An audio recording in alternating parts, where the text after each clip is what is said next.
Hey everyone, welcome back. It's been a while, I know, roast me all you want in the comments. I haven't read for you guys in forever, which is why I'm doing a double entendre, whatever, reading. I did this before. It was like something about first date and like wedding. Yeah, it was like that. But anyway, this is going to be for, the people that are like, I want more career readings, please. And then also the people that are like, I still love them love readings though. Perfect, right? Because I feel like those are two things that, people really do think about a lot, okay? So, we're doing it like this, okay? So the top row is going to be the love reading. The bottom row is the career reading, okay? I have the little guide to all these crystals, so I'll read them out to you, okay? And then you know the drill. Timestamps will be in the description / comments, whatever. And I'll do a live shuffle, okay? Just for anyone who's coming from TikTok and maybe they're just finding my page and I don't want anyone to be like, oh, you're pre-shuffling. Y'all can get the fuck out of here if you think I'm pre-shuffling. Anyway, hope you don't like randomly see just my nose pop in because I have like the wide angle for my camera. Anyway, so again, top row is love reading, bottom row is career reading. If you pick, like, say, pile 1 for the love reading, you can pick pile 3 for, it doesn't have to be one or the other, okay? Watch, if one of you guys actually does pile 1 for the top and bottom 3, let me know. Anyway, I'm all hyper right now. I just had some citrus tea. I think there was, like, caffeine in that. Anyway, so top row love reading, pile number 1 is pyrite and con, and I'll explain the meanings when you guys actually like look at them, okay? But yeah, if you're interested to know what they stand for, then when you pick it I'll explain it. Anyway, pile number 2 is howlite, okay? Pile number 3 is amazonite, okay? Amazonite. Pile number 1 for career reading is apatite, okay, blue apatite. Such a gorgeous color, I love that color. Okay, pile number 2 for the career reading is black obsidian, okay? And then pile number 3 for the career is just clear quartz, okay? Similar to this one, just like a clear quartz sphere. This came off of a necklace. Okay, so again, it's a live shuffle. You can pick your pile, okay? Timestamps below, like I said, and let's get into it, okay? So pile number 1 with the pyrite. The pyrite, let me look for the meaning just a second. There it is, hiding, okay. So pyrite is a powerful protection stone which shields and protects against all forms of negative vibrations and energy, working on the physical, etheric, and emotional levels. It stimulates the intellect and enhances memory, helping to recall relevant information when needed, okay? So some of y'all might be struggling with some intuition situations going on. Let's swipe these out to the side. Okay. But yeah, so some of you might be like having some struggles with like intuition or something regarding your love life. There might be some significant moments that have happened, like, probably a past lover, or maybe like information that you've heard about a new love coming in and like you're having trouble remembering, or again, even just like a past life situation. Okay, you could be dealing with a past life person, whether you're meeting them for the first time or you've already been dealing with them before. But I feel like there's probably some key moments that have happened with them that you're just completely forgetting. So let's cover that, okay? We're just using the Rider-Waite Tarot deck, okay? I'm very limited on my decks that I brought from home. I did bring my, I think it's my bag. Just a second. I did bring my astrology deck. Yeah, here it is. Ooh, as well as this. Okay, so I also have my Clavis Astrologicae, whatever, Iris Sacra astrology deck, and my handy dandy golden poker playing cards / Roman goddess oracle deck, okay? I just looked at minute 444, so that could be a significant number for you guys, okay? But yeah, I'm mainly just gonna stick to my Rider Waite, because I feel that's just the easiest to understand for like quick readings. I don't want to go too long on these because it's a lot of piles to go through, okay? So whatever, let's get into it. Thank you, Spirit. So pile number 1, Pyrite, love reading. Let's try to get some messages for pile number 1's love life, okay, Pyrite.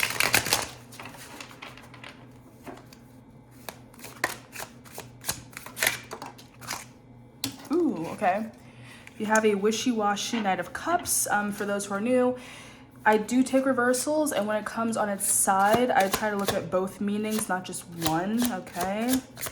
And I want to read these intuitively. I do not want to look at any guidebooks or anything like that. I just want to read it intuitively. Okay, ooh, okay, we have... Yeah, definitely I feel like you're dealing with some past connection. I take a little burp confirmation again for those of you who are new. I don't know why I keep saying that. I feel like there might be a lot of new people coming onto my channel right now. Ooh, that was like hiding back there. Okay, cool. So we have a few extra cards here. Okay, so let's look at these first. We have the Temperance at the bottom of the deck. So that's like giving, receiving. That's mutual interest, and also the Ace of Cups in the reverse is kind of hiding under there. Okay, so yeah, I feel like there are some mutual feelings between you and another person, but you guys aren't really saying anything. Again, very wishy-washy. I feel like this could probably pertain to both of you. That's like the overall energy right there. I feel you guys are both. Doesn't matter the gender. Both of you are just like contemplating, you know, expressing yourselves to the other person, okay? Like you really, like, I feel like you're treading very lightly, okay? There may have been like certain things that you're trying to forget about this person or vice versa. Again, with the whole Pyrite, you know, memories and everything. Yeah, there might be something you're trying to forget about this person, or they're trying to forget about you, but I feel like you're having trouble letting go of them and vice versa.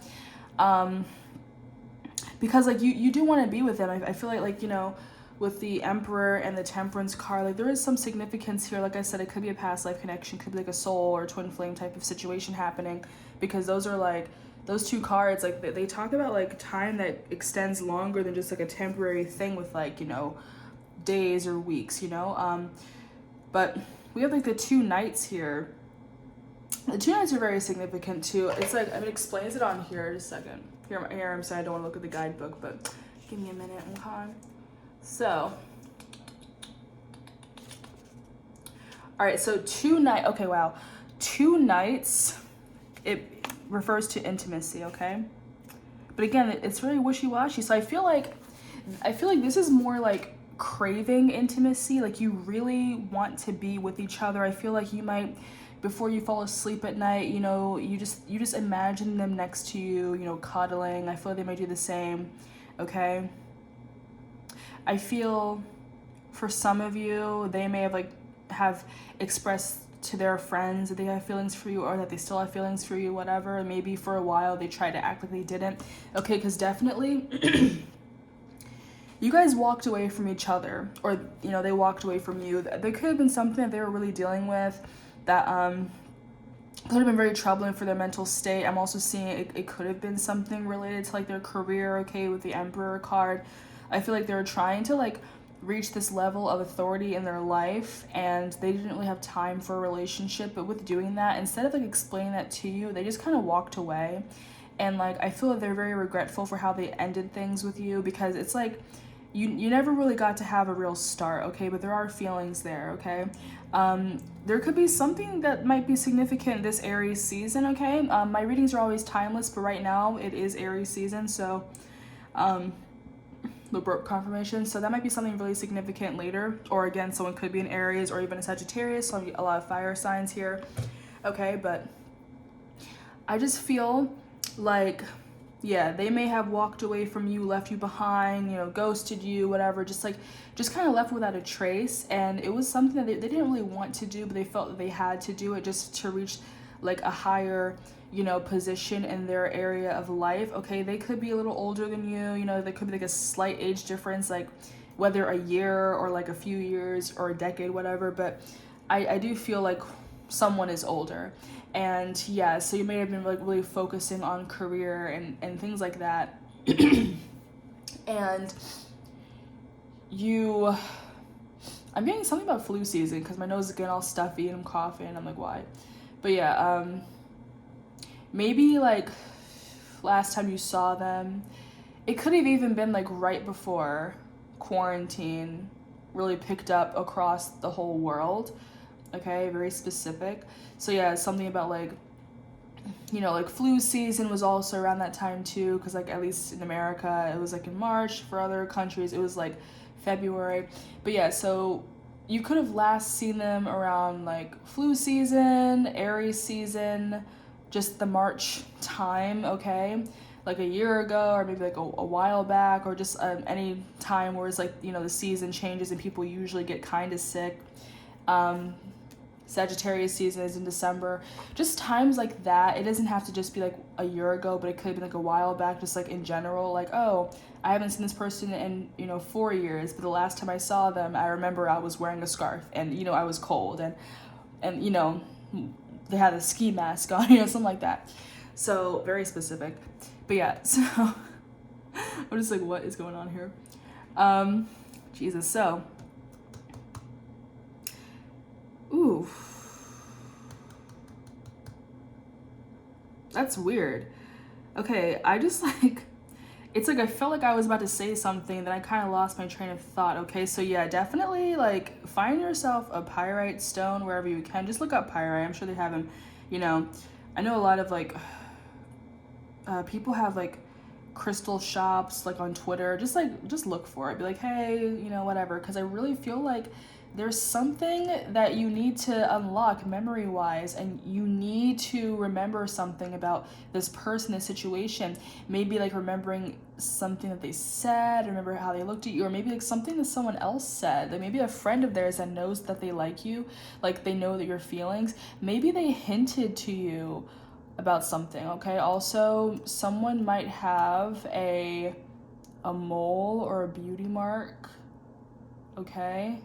There's like a little bump on this pyrite and I just kind of felt that. So yeah, someone could have like a protruding mole or birthmark, okay? I'm getting like either on the right cheek, like a Cindy Crawford type of thing, or like Marilyn Monroe with her signature little beauty mark, but I feel like it's protruding. I don't think it's just like a flat. I think it actually, like, it's very noticeable. You know, you can't just cover it with makeup, you'll still see it, right? But yeah, I feel like it's either on the cheek, maybe left cheek, just like around the nose area, or even like on like the side or back of the neck. Okay, I feel if this person has like short hair, you can see it. Like if it's a guy, you know, you can see that little mole on their neck, and again, it's very protruding. You can see that. My eyes are like blinking. Okay, you might like their eyes. For some people, maybe they have like a little twitch or something in their eye, like, you know, someone may have like slight Tourette's or something, or like a little twitch in their eye. I'm also hearing like Billie Eilish, you know, she has like, you know, those Pisces rising big eyes, and also she does have like Tourette's too. She said it before, you know, so maybe you listen to Billie Eilish. Some of you could be younger, Gen Z, you know, dealing with someone a little bit older, okay? Someone might like, you might like suffer migraines or like disassociation or something, you know? Because at first I felt like my eyes were kind of like blinking, like my eyes were closed. I felt like the light kind of flashing in and out, and then it just kind of settled down, okay? Some of you might have like anxiety, and you have to just take like a minute just to breathe, just kind of, you know, to calm yourself down, okay? You or them just has like some type of anxiety, okay? I feel like anxiety might also be a reason why. Damn, that crystal crazy. Like, that's the first time really just holding it and like kind of meditating with it for a second. That was interesting. But yeah, yeah, someone could have some type of anxiety, okay? I'm getting like someone could have an Aquarius placement, okay? I saw a bug eye, and then I just saw like a punch buggy drive by. Like, not like a punch buggy, it like looks like a punch buggy. So someone could also have that type of car, like those little buggy looking cars. If it's not even that, maybe like a Kia or whatever, just like it looks like a punch buggy, but it's not. You know what I mean? Or those electric cars, you plug it in. So specific. Oh my God. Someone could like sunflowers. You might have like maybe like a sunflower tattoo, or like a shirt or a bag that you always, carry around with you, or maybe that's like a hair clip, or like a picture, tapestry, whatever, in your room or something. Just like something about sunflowers. You might really love sunflowers. Okay. And now I'm thinking about Strawberry Fields by the Beatles. Okay, you might listen to the Beatles, or more specifically, the movie Across the Universe. I was thinking about that the other day. Okay, so yeah, if you've never, that's a good movie. If you've never seen Across the Universe, check that out. There might be some messages in there for you. Okay, there's like a little love story there too. Okay. It's like, yeah, it's a Beatles movie. It's like a Beatles tribute movie, basically. But it's a really good movie, like musical, if you're into musicals. Okay, some of you could be in a theater. Okay. See what I'm doing with my hands right now? I don't know if you can see that. You might like do some little nervous tick or whatever with your hands, okay? And I don't know if I already said this or not, but maybe someone didn't catch it. I got Aquarius for some reason. Because I started thinking of... I really feel like there's probably some people from TikTok watching this right now, because there's like this that UFO sky trend, and that sound. It's like, no, you won't let go, let go. And the UFOs in the sky, that just makes me think of like Aquarius, like that alien type of shit going on. Okay, wow, that was interesting. So yeah, I hope you guys caught all that, because I'm like, holy shit. I'm also seeing a bee, so maybe like a bee is significant too. I just feel like, yeah, someone might really love to thrive in spring or summer, or maybe like, again, something involving this person could kind of pick up again in the spring or summertime. Okay, but let's go back to Nine of Pentacles in the reverse. So it's like, not only was this person or this connection just really slow and just taking a really long time to kind of come to the surface, but I kind of feel like on both ends, neither one of you really had a plan. I kind of feel like both of you were just waiting for the other person to call them, to contact them, communicate with them, okay? And like just in that anticipation and waiting and waiting and waiting, it just never really happened, okay? I feel like you guys are trying to manifest each other back into your lives, or like they're trying to manifest you, etc., but there's like no real plan here. So it's like, it's slow and it's pause, okay? Nothing is really happening in this situation, okay? Both the Knight cards, it's on its side and it's upside down. There was no real game plan for this situation, okay?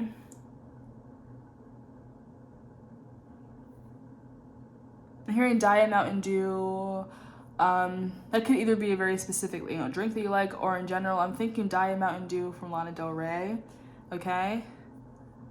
And she's, it's like a bridge to her song or whatever. She says, "You're no good for me, but baby, I want you." Okay, so you might feel like this person isn't good for you. Maybe like they're like a little on the rebellious side, or again, you are to them. Again, I'm just getting very vice versa. Like, I feel like just with that Temperance card, I feel like you guys really do think the same things. You guys mirror each other. You have the same concerns, okay? So yeah, like, it might not even be a matter of like, oh, a bad influence, whatever, but I just feel like because you can't stop thinking about each other, you're almost like feeling like it's like a toxic type of situation, because you're just like, why do I keep thinking about this person? Like, I feel like that's not good. I feel like it's toxic, whatever. I don't like that, I don't think it's a bad thing though. Like, I don't really think it's like it's toxic, like how you guys are trying to, portray it as. I think it's just, you both have strong feelings for each other because you have a significant connection, and that's why you can't get each other off of your mind, okay? But yeah, nothing's really happening right now, but it's like, yeah, there's something between you two. Like, there's a significant moment that happened that can kind of answer your questions, but you need to remember it, okay? Or, like, remember how the whole story went down, because I feel like it's been a while since you've kind of, like, really sat down and thought about everything that went down. Like, you might, like, kind of think about them and be like, yeah, you know, like this person, and I haven't seen them or heard from them in a while, blah blah. But I feel like you're not really really thinking everything that led up to the moment of separation where you stopped talking to each other. Okay, okay.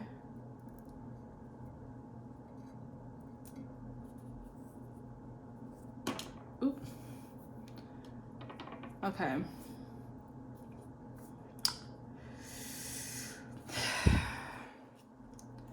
Some of you might have some plants. This thing was like, this specific leaf from the aloe vera was kind of dying, so I just kind of broke it off, but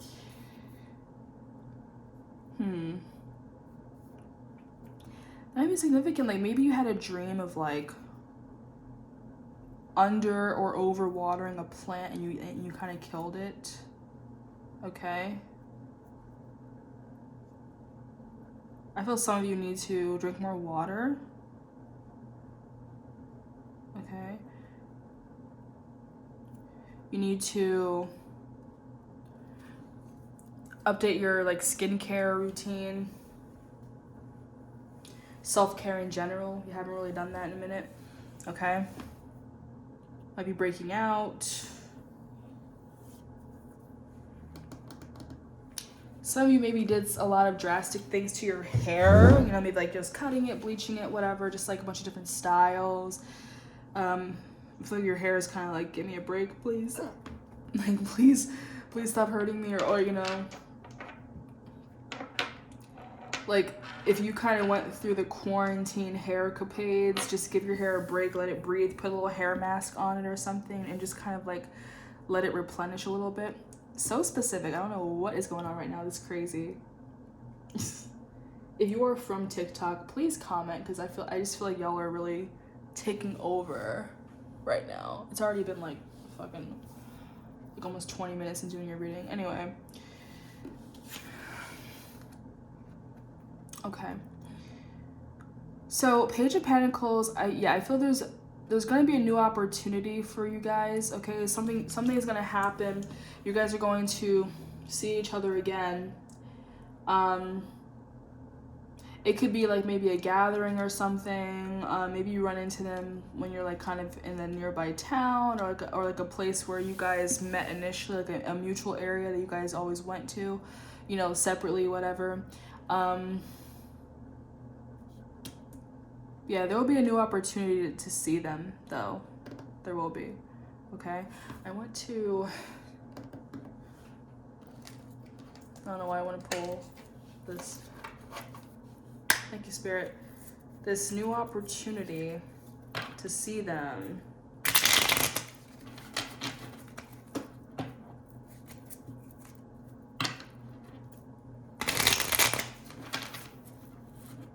Oh. Okay.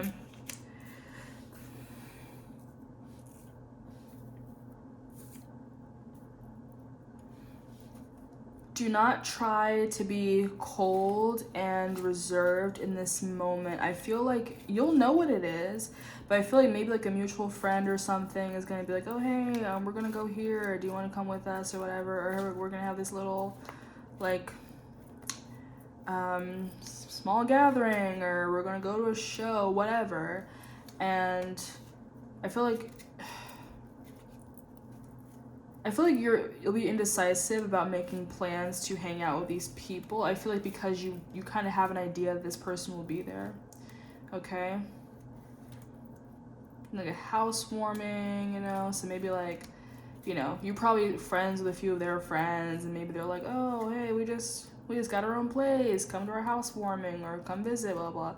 And you're just like, I feel like they're gonna be there. I don't really want to see them, you know?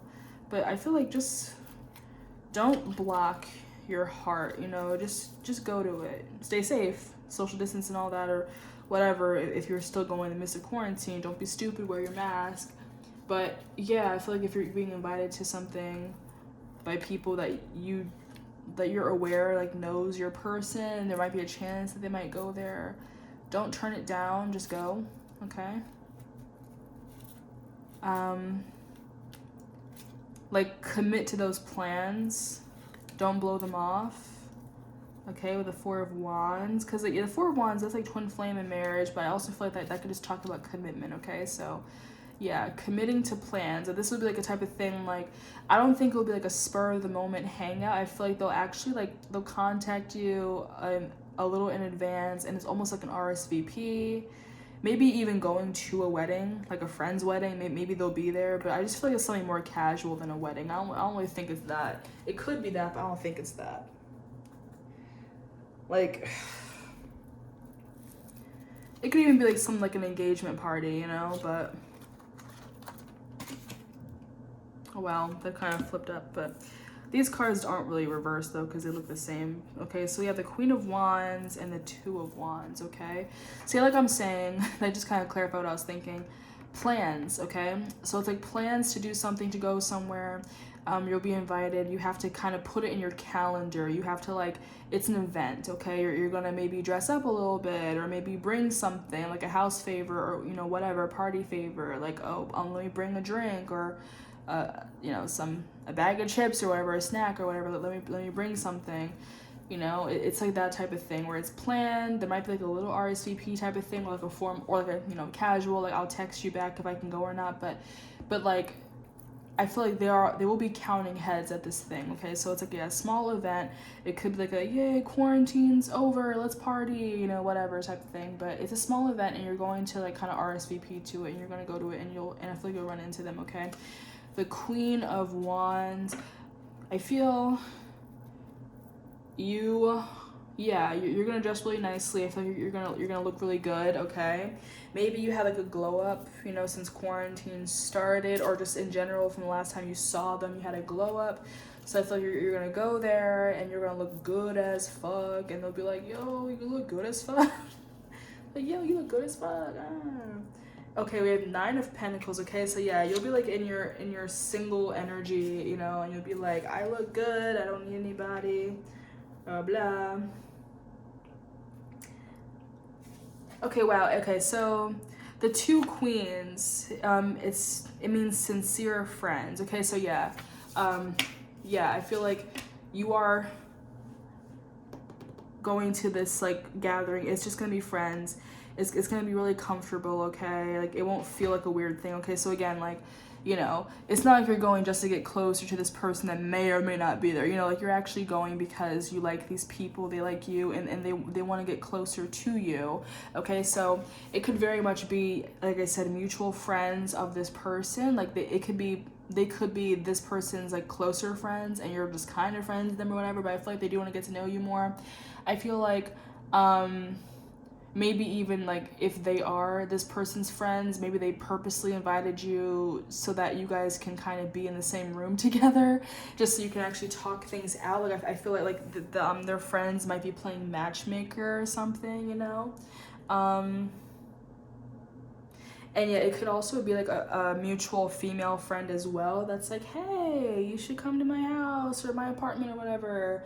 And, you know, and like, you might not know that they know that this person likes you. You know, like this person, you might think that they're very detached from the situation. Like you casually know them, they're friends with your person, whatever, and you don't, like, they don't really know your feelings for them, or at least you don't think that they do, but they might know a little bit of it. And then I feel like they especially know how your person feels about you. So I feel like they might try to orchestrate it a little bit and like, yeah, make it like a little gathering where you're gonna run into each other, okay? And yeah, I'm just seeing a lot of swords and wands, okay? So I feel like you guys are gonna kind of make a move. There's gonna be some action being made. This might be something that happens pretty quickly. Like I said, Aries season. It's like it could happen as quick as yesterday, like that type of thing, okay? For some of you, not all of you, but because yeah, we do have some Pentacles energy too that's kind of slow, but I feel like that's kind of saying like a long time coming, or you know, you might kind of break the ice with this person after a long time of not really talking to them or whatever. You might break the ice with them, but I feel like the relationship will really develop over time. You know, like you'll still take things slow, okay? So you'll start off, you know, being friendly again, talking to each other again after not really talking to each other for a really long time, and then it'll become something very significant, okay? So yeah, some type of event with friends, go to it, you have a little glow up going on, you look very like, you know, very in your power, very hot, very cute. Could be a mutual female friend that kind of is setting it up, but yeah, ice breaking, relationship starting, whatever, okay? Again, a mole like as a feature, okay? Skincare routine. But yeah, so if there's like a little gathering, don't deny it, don't say no. Just go to it, because you never know, you might run into your lover there, and then you guys will kind of take it from there. I just feel like there are probably many situations where you couldn't really be alone with this person. I feel like you might get an opportunity at this little event that's happening, okay? So wow, that was interesting. All right, so thank you, pile number 1, okay? I hope that resonated with you. I might do like an extended reading just to look at that a little bit more too, okay? So I'll make that and put that on the tarot OnlyFans. It's free to subscribe, and then you could just pay for an extended reading if you want. Yeah, I might do that because like I made it and I just haven't actually made a video yet, but whatever, okay? So yeah, thank you, pile number 1. Let's move on. Pile number 2, Howlite. Okay, let's look up the meaning of this really quickly. Okay, I know this reading is long as fuck. Okay, here it goes. Okay, Howlite strengthens memory and stimulates desire for knowledge. It teaches patience and helps to eliminate rage, pain, and stress. A calming stone, Howlite calms communication, facilitates awareness, and encourages emotional expression. Howlite balances calcium levels in the body. Okay. It's funny because the pyrite also talked about stimulating memory, but that was other things in it too. But yeah, I feel like this is mainly memory because this is like, this is part of the crown chakra. So definitely like a higher knowledge, like a psychic type of memory, a retrocognizance in a way, okay? Clairvoyance, all of that, okay? And yeah, strength in communication, everything like that, okay? So that already could be saying strength in communication between you and your person. Thank you, Spirit. Let's look at pile number 2, Howlite love messages, please and thank you. The last reading was quite long, but I got time. I got nothing but time. I have no life. I actually could be doing homework right now, but it's fine. I'm a film major. My homework is just watching movies. Like, it's all good.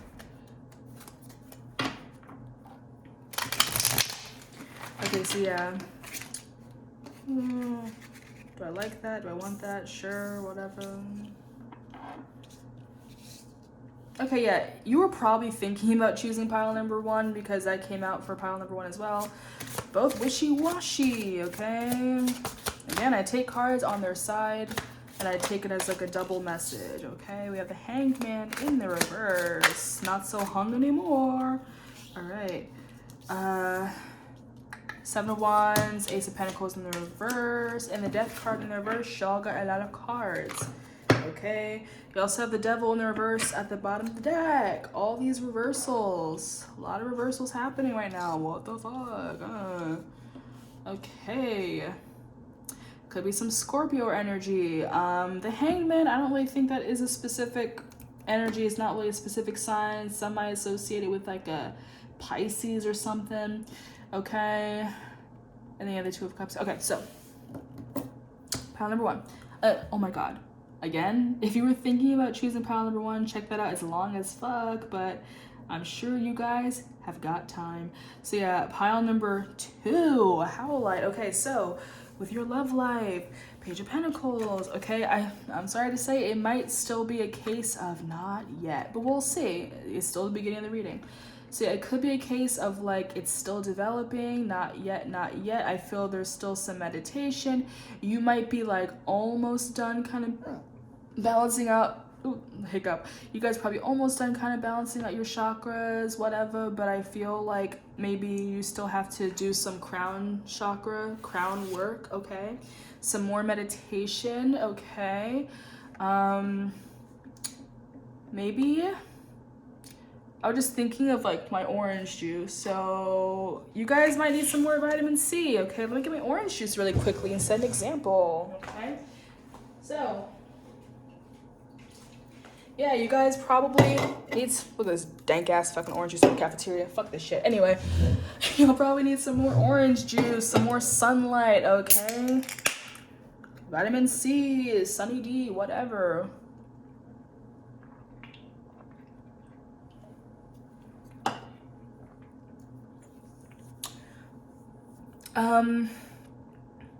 Do like Zumba or do like yoga outside, okay? Just go outside for a minute. Pause this video and go outside and watch the rest of it outside, you know? Plug in your headphones, listen to it outside. You don't have to watch it, you just listen to it, you know? Sit out in the sun, sunbathe. You can listen to this. Some of y'all gotten pale as fuck. You need to go outside. I love how I'm roasting myself too because I barely go outside. But yeah, you need to go outside.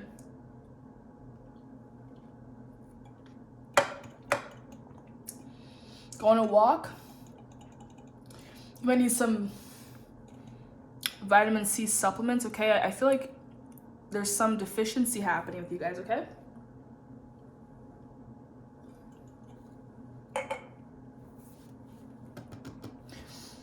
Yeah, maybe like protein deficiency, maybe iron deficiency, something like that. Okay? Interesting. All right. But yeah, so Page of Pentacles on its side. So yeah, there is an opportunity that's kind of happening, kind of blossoming, but it's still like in more of the higher realm. It hasn't reached you yet. I feel like it's kind of on its way, okay? We have the Lovers. Oh my God, no. Well, we have the Minor Arcana version of the Lovers. It's Two of Pentacles. Why am I not... Am I stuttering? Like, Jesus Christ, why am I stuttering?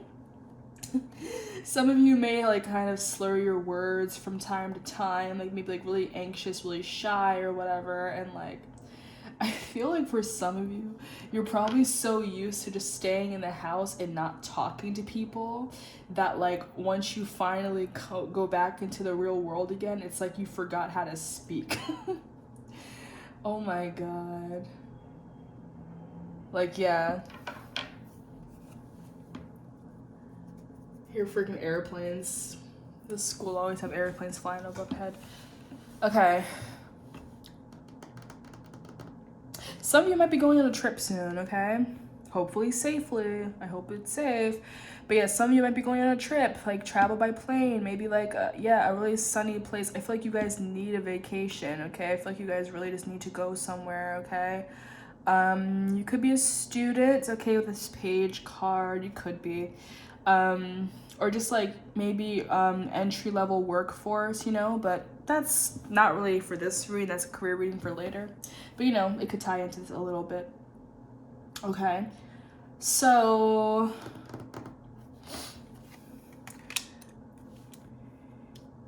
yeah, I just feel like a very fledgling energy, okay, here. Also could be Capricorn, Scorpio energy, okay, but yeah, a fledgling entry level or like whatever, and that could just be more about like the love life. I feel like it's very rudimentary. Some of you could be virgins. Yeah, some of you could be virgins or just very inexperienced. Maybe both of you are inexperienced, or maybe like you are and the other person's kind of experienced. You know, like maybe you've never been in a relationship. The other person may have been like in like a couple, like maybe one or two. You know, like that type of thing. But I feel that both of you don't really know how to love. I feel like you guys kind of put a wall up. You guard your heart, okay? I feel that there is some self-sabotaging stuff happening here, okay? Check your 7th house. All right, check your 7th house. You could have like Pisces or like Aquarius, I feel, in your 7th house. Okay. Maybe there's like a stellium there, I don't know, or maybe like it's lacking there. But yeah, that's like, you know, relationships. So I feel like I'm saying a self-sabotaging type of energy with this connection, because I feel that you guys are both afraid to be vulnerable around each other, and you don't really know how you want to express your love or how to, you know, approach the other person. So it's like this very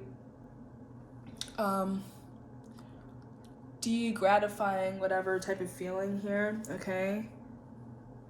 Like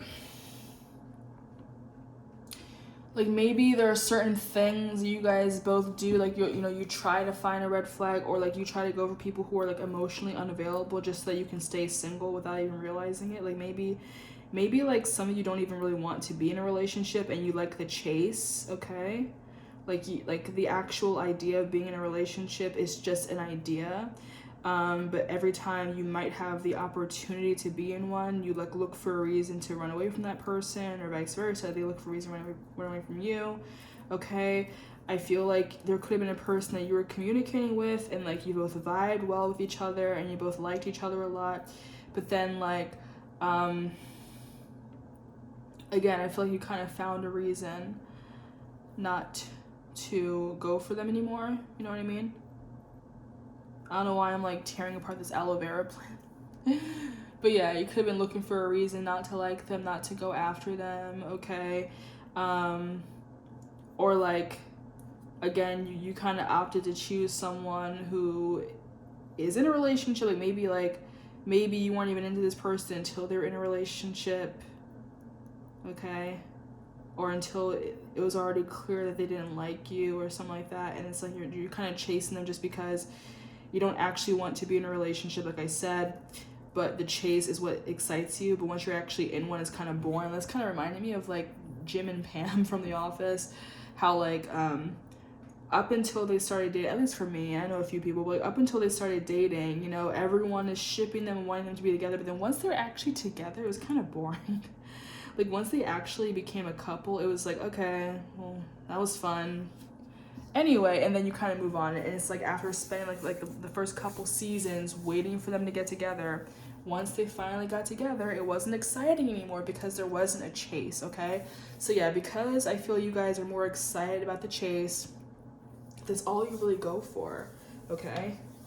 I feel like you may have had, like, you probably have never been in a relationship, like I said, never been in a relationship, a virgin, a relationship virgin, a general virgin.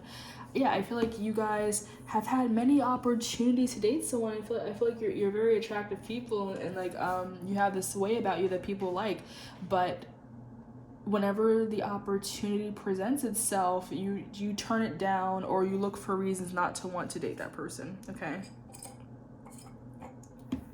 Because you don't actually want a relationship, you know? You want to yearn for someone, you want to lust after somebody, okay? And it's a very like toxic cycle that you're putting yourself into, okay?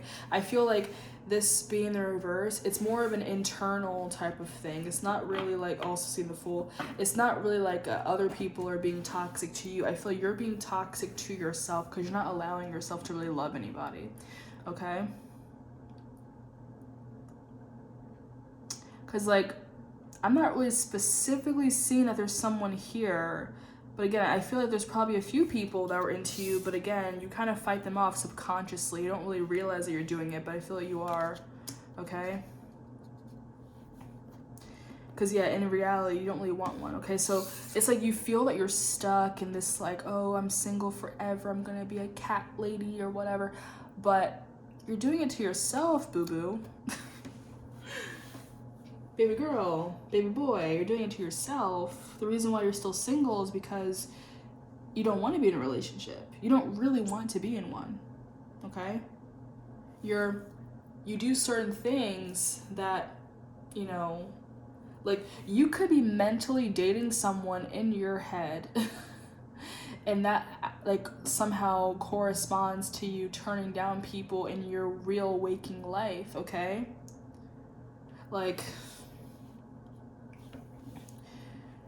you could be like, you could have like an overactive crown chakra, okay? You could have an overactive crown chakra where like you're just kind of off in like no man's land, you know, like you're off in like a fantasy world, okay? Like it feels so real to you, like again, like you're probably already with your soulmate just in the fifth dimension, which yeah, we all are, but it's like you're already with that person. I feel like you know that you know who this person is, and it's like it could be like a vision of them in your mind, and you want, like, you only want them. You're not really interested in anyone else, okay? Some of you might like watch WandaVision. I didn't watch the show. I didn't really, start it. I'm not really that much of a Marvel person. It's kind of like whatever. But yeah, some of you could be into Marvel, or again, just watch WandaVision on Disney Plus, whatever, and that could be the same type of thing where yeah, you're kind of making your own world, okay? So I feel like you're really blocking your blessings, at least regarding love. You're blocking your blessings with other people. Like, look at all this. Look at this. You live like this. Look at this. That is on its side. The hangman is not stuck. They're free. They can just walk, They're not upside down. Their feet are touching the ground when it's upside, like, when the card is upside down, they're right side up.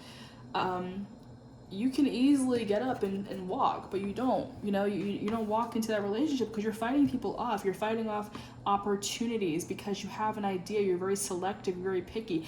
And you can have standards, but I feel that sometimes your standards are too unrealistic. They're unattainable, okay? And then it's like, I feel you have high standards for other people, but you don't have high standards for yourself, if you know what I mean.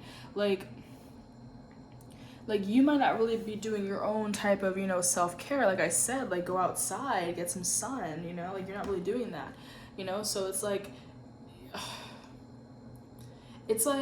yeah, you have these high standards that you want, but it's almost like they're higher than what you are right now, I'm not trying to roast you, but it's like, it's so unattainable that you can't even attain that, that's like, it's like your average Joe Schmo being like, oh, well, I only want to date a supermodel or someone who's like insanely fit, blah, blah, blah, that goes jogging every single day. But then that person literally sits on the couch and they eat junk food and they, and like they're not really that fit and they're not happy about not being, because, you can be happy with your body. It doesn't matter. But like, you might not even be happy.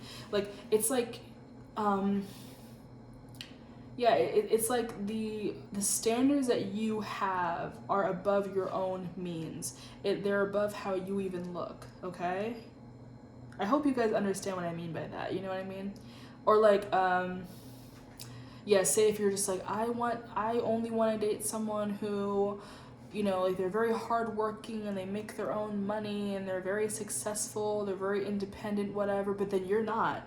Like you're very codependent on your parents financially, you haven't worked a day in your life, or like, you're always quitting a job or always getting fired from a job, or like, like you don't save your own money, you're constantly spending it on dumb shit you don't need, like, yeah, like you need to set the bar for yourself before you set the bar for other people, okay? Become your standard. You guys need to become your standard. You're not doing that right now, okay? It's very hypocritical, love. Hypocritical, isn't it? But yeah. Because again, it's very self-sabotaging, boo-boo. Very self-sabotaging. Ace of Pentacles in the reverse. They're just like your spirit guides are like, we're not going to give you this opportunity. We're not going to give you this person you describe because you're not even the person you describe, like you're holding these unrealistic standards for this poor person that didn't even come into your life, and you're not even matching that, like, we're, because think of it this way, I don't want to apply this I can't talk. I don't want this to only apply for like physical stuff, you know, because everyone has a different body, you know, but I'll use it as an example just so you get what I mean, you know. But like I'm saying, because I know like my one friend or my brother's friend, he's always moping about being single, but then like, you know, he's had many girls flirt with him and stuff, and then he'll be like, oh, she's fat, and I'm like, you're fat too. Like, how dare you fat shame this girl when you don't look that good either. Like, you know, you're fat as fuck too, and you're gonna body shame this random girl that, like, you know, that you saw on Tinder, but oh, she's fat. Like, well, okay, you're not a fucking Arnold Schwarzenegger either, my nigga. Like, you're not. So it's like that type of thing. So yeah, I feel like for some of you, like I said, you might be like not even taking good care of yourself. Like, you're not going outside, you don't have like a healthier diet, you know, not eating a bunch of processed shit. You're not getting your water intake, your orange juice, your whatever. You're not doing like a little workout. You're not getting any sun, like I said. You know, you're spending all your money on dumb shit you don't need. So, you know, your bank account is like, you know, always low. You're always running out of money, whatever. Like, and it's like, in reality, if you're like down here, you know, if you're down here and your standards are someone that's up here, okay, what happens if you do get that person? They might have standards for someone that's up here too. So, you know, you're down here and you want someone that's up here, but then they look at you and they're like, I don't want you. And then they walk away, you know?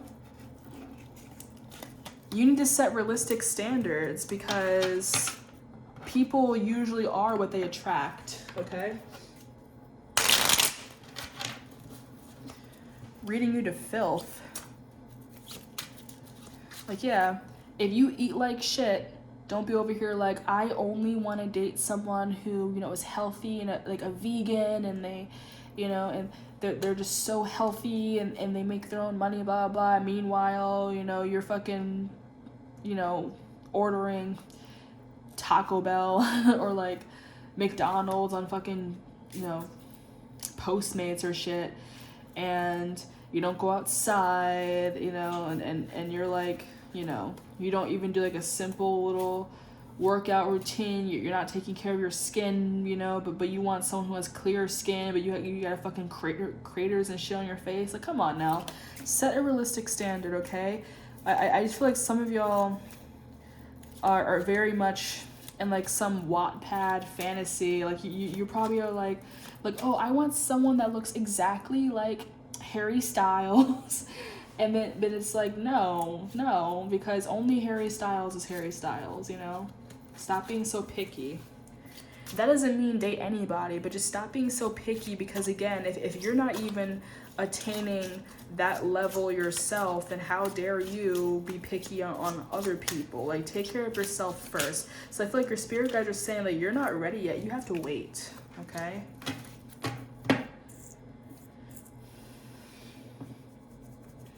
Yeah, your love life is not ready yet because you need to wait. You need to set more realistic standards, okay? Something that you can also achieve yourself, okay? Because, yeah, you're being very apathetic, or not apathetic, but yeah, apathetic.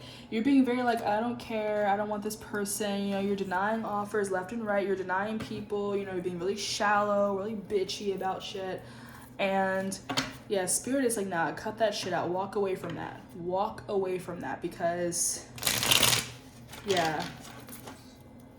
Because, okay, yeah, again, what happens if this fucking magical person you're trying to manifest actually does come into your life? Then you'll either be like, they're so hot, I'm not good enough for them. Oh my god, I would never get someone like that. Oh, but that's what you wanted though. That's what you kept asking spirit for. Dun, dun, dun, dun, dun, dun, dun, dun. That's what you have spirit for. But then they show up and now you're like, oh, but they're too hot, they're too good for me, blah, blah. Okay. Or again, the worst half of it, they do show up, and then they're thinking, I don't want this person, not healthy, you know, like they're always broke, they have no work ethic, all they do is nap all day, they don't fucking do anything, they don't go anywhere, you know? Like, yeah, stop being so damn picky. Like, you need to love yourself first. Shit. Y'all are still in the midst of like a transformation here, okay? You really need to like get your shit together, my guy. Get your shit together. Because once you do, happiness is coming, babies. Happiness is coming. Ooh, King of Wands. So yeah, once you get your shit together and you stop having these impossible standards, you stop being so goddamn self-sabotaging, then you will have your happiness. You will have that true love, someone that sees you for you, okay? Stop being so damn shallow. You know, you could be seeing your soulmate, you know, but you can't get past their appearance, okay? Stop manifesting the look. Manifest the feeling. Ooh, I'm quotable as fuck today. Ooh. Put my shit on Pinterest. But yeah. God. But yeah, manifest the feeling. Manifest like, you know, this person, we have the same sense of humor. We both have a mutual attraction to one another. Like, they think I'm beautiful, I think they're beautiful, you know? We make each other laugh. We have similar taste in so many things, similar interests, similar goals, similar dreams. And you can be more specific and be like, oh yeah, but every once in a while we both like to have a similar lazy day, like just kind of unwind, you know, whatever. You know? Manifest someone that is like you, or, you know, or like, because, okay, if you are trying to manifest someone that's different from you to kind of inspire you, don't wait until they get there to actually be that person you want to be. Actually work on yourself first. You know what I mean? Work on yourself first. Don't be codependent on your next lover to come in to be like, oh, well, yeah, I don't work out, but my soulmate does. So once my soulmate comes in and they'll be like, they'll push me to work out and go jogging with them on dates. No, do that already. Go out with yourself, baby. Go on a date with yourself, okay? Stop waiting for your soulmate to do that shit for you. Do it yourself. And then, you know, when you start doing shit for yourself instead of waiting for someone to do it with, and stop being so goddamn codependent and shit, you will be so much happier. And then this shit comes in, okay? So yeah, you need to transform yourself, okay? You need to have your own glow up, okay? So your spirit guides are saying, like, bitch, you're not ready yet. You're not ready because you're still over here like, oh, well, when I'm in a relationship, I'll do this, I'll do that. Okay, but no. You are in a lifelong commitment to yourself. So learn how to fucking love yourself and treat yourself better than you are. And then this shit will come in for you, okay? So yeah, your spirit guides probably saw you picking this reading like, bitch, haven't we told you a million goddamn times to fucking, like, bitch, aren't you seeing those fucking ads on fucking Instagram being like, oh, look at this, whatever, this yoga thing or something. Like, aren't we fucking telling you to be healthier? Aren't we telling you to stop spending all your fucking money? You know, how many Credit Karma commercials we gotta show you, bitch? How many? I don't know. I don't know. How many fucking make your own meal at home, you know, those little fucking subscription things. That's so specific. You know those little subscription dinner things where like they send you the ingredients, it's like HelloFresh, like that, like, and you make your own food at home. How many ads do we have to show you to make your own fucking food and stop ordering takeout all the goddamn time, draining your wallet and fucking, you know, and just like fucking making you more tired and shit, cause it's just draining all your energy, all that bad food and shit like that. Like, stop it, bitch. Attain yourself. Over here praying for somebody with clear skin, and your fucking skin got so many goddamn textures. Like, shit, baby, shit. Saying you want someone that tans well and you haven't fucking seen the sun in 3 months, bitch. Your spirit guides are funny. Oh my god, they're funny. They're roasting the fuck out of you. Like, they're reading you to filth. Oh my god. Yeah. They're like, didn't we fucking tell you a million goddamn times? Is your spirit guide Chris Tucker? What is going on? Fucking Eddie Murphy or Chris Tucker. It's like, you have a comedian as a fucking spirit guide. That's really funny. But yeah. Wow. So, yeah.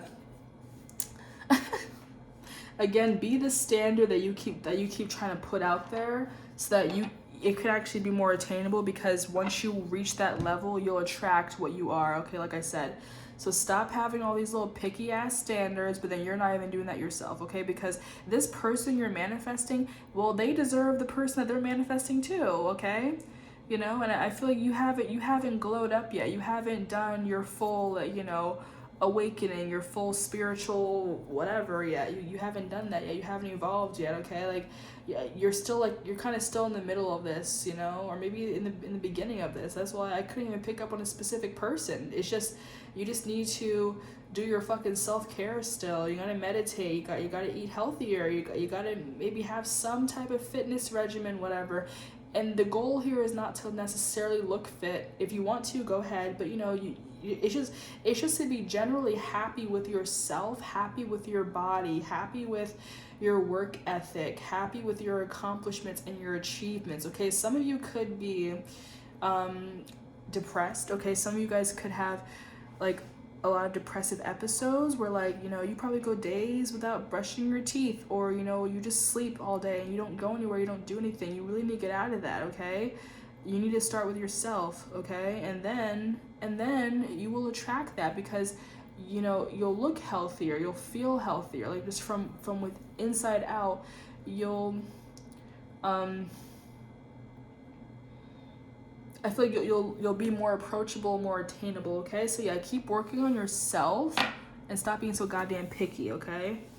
Because you didn't fucking do your own personal shit yet. So who are you to say, oh, my future lover better look like this and talk like this and act like this and be like this? Okay, but are you doing that? No, baby, you're not doing that, okay? So that's what your spirit guides want you to know, okay? About your love life.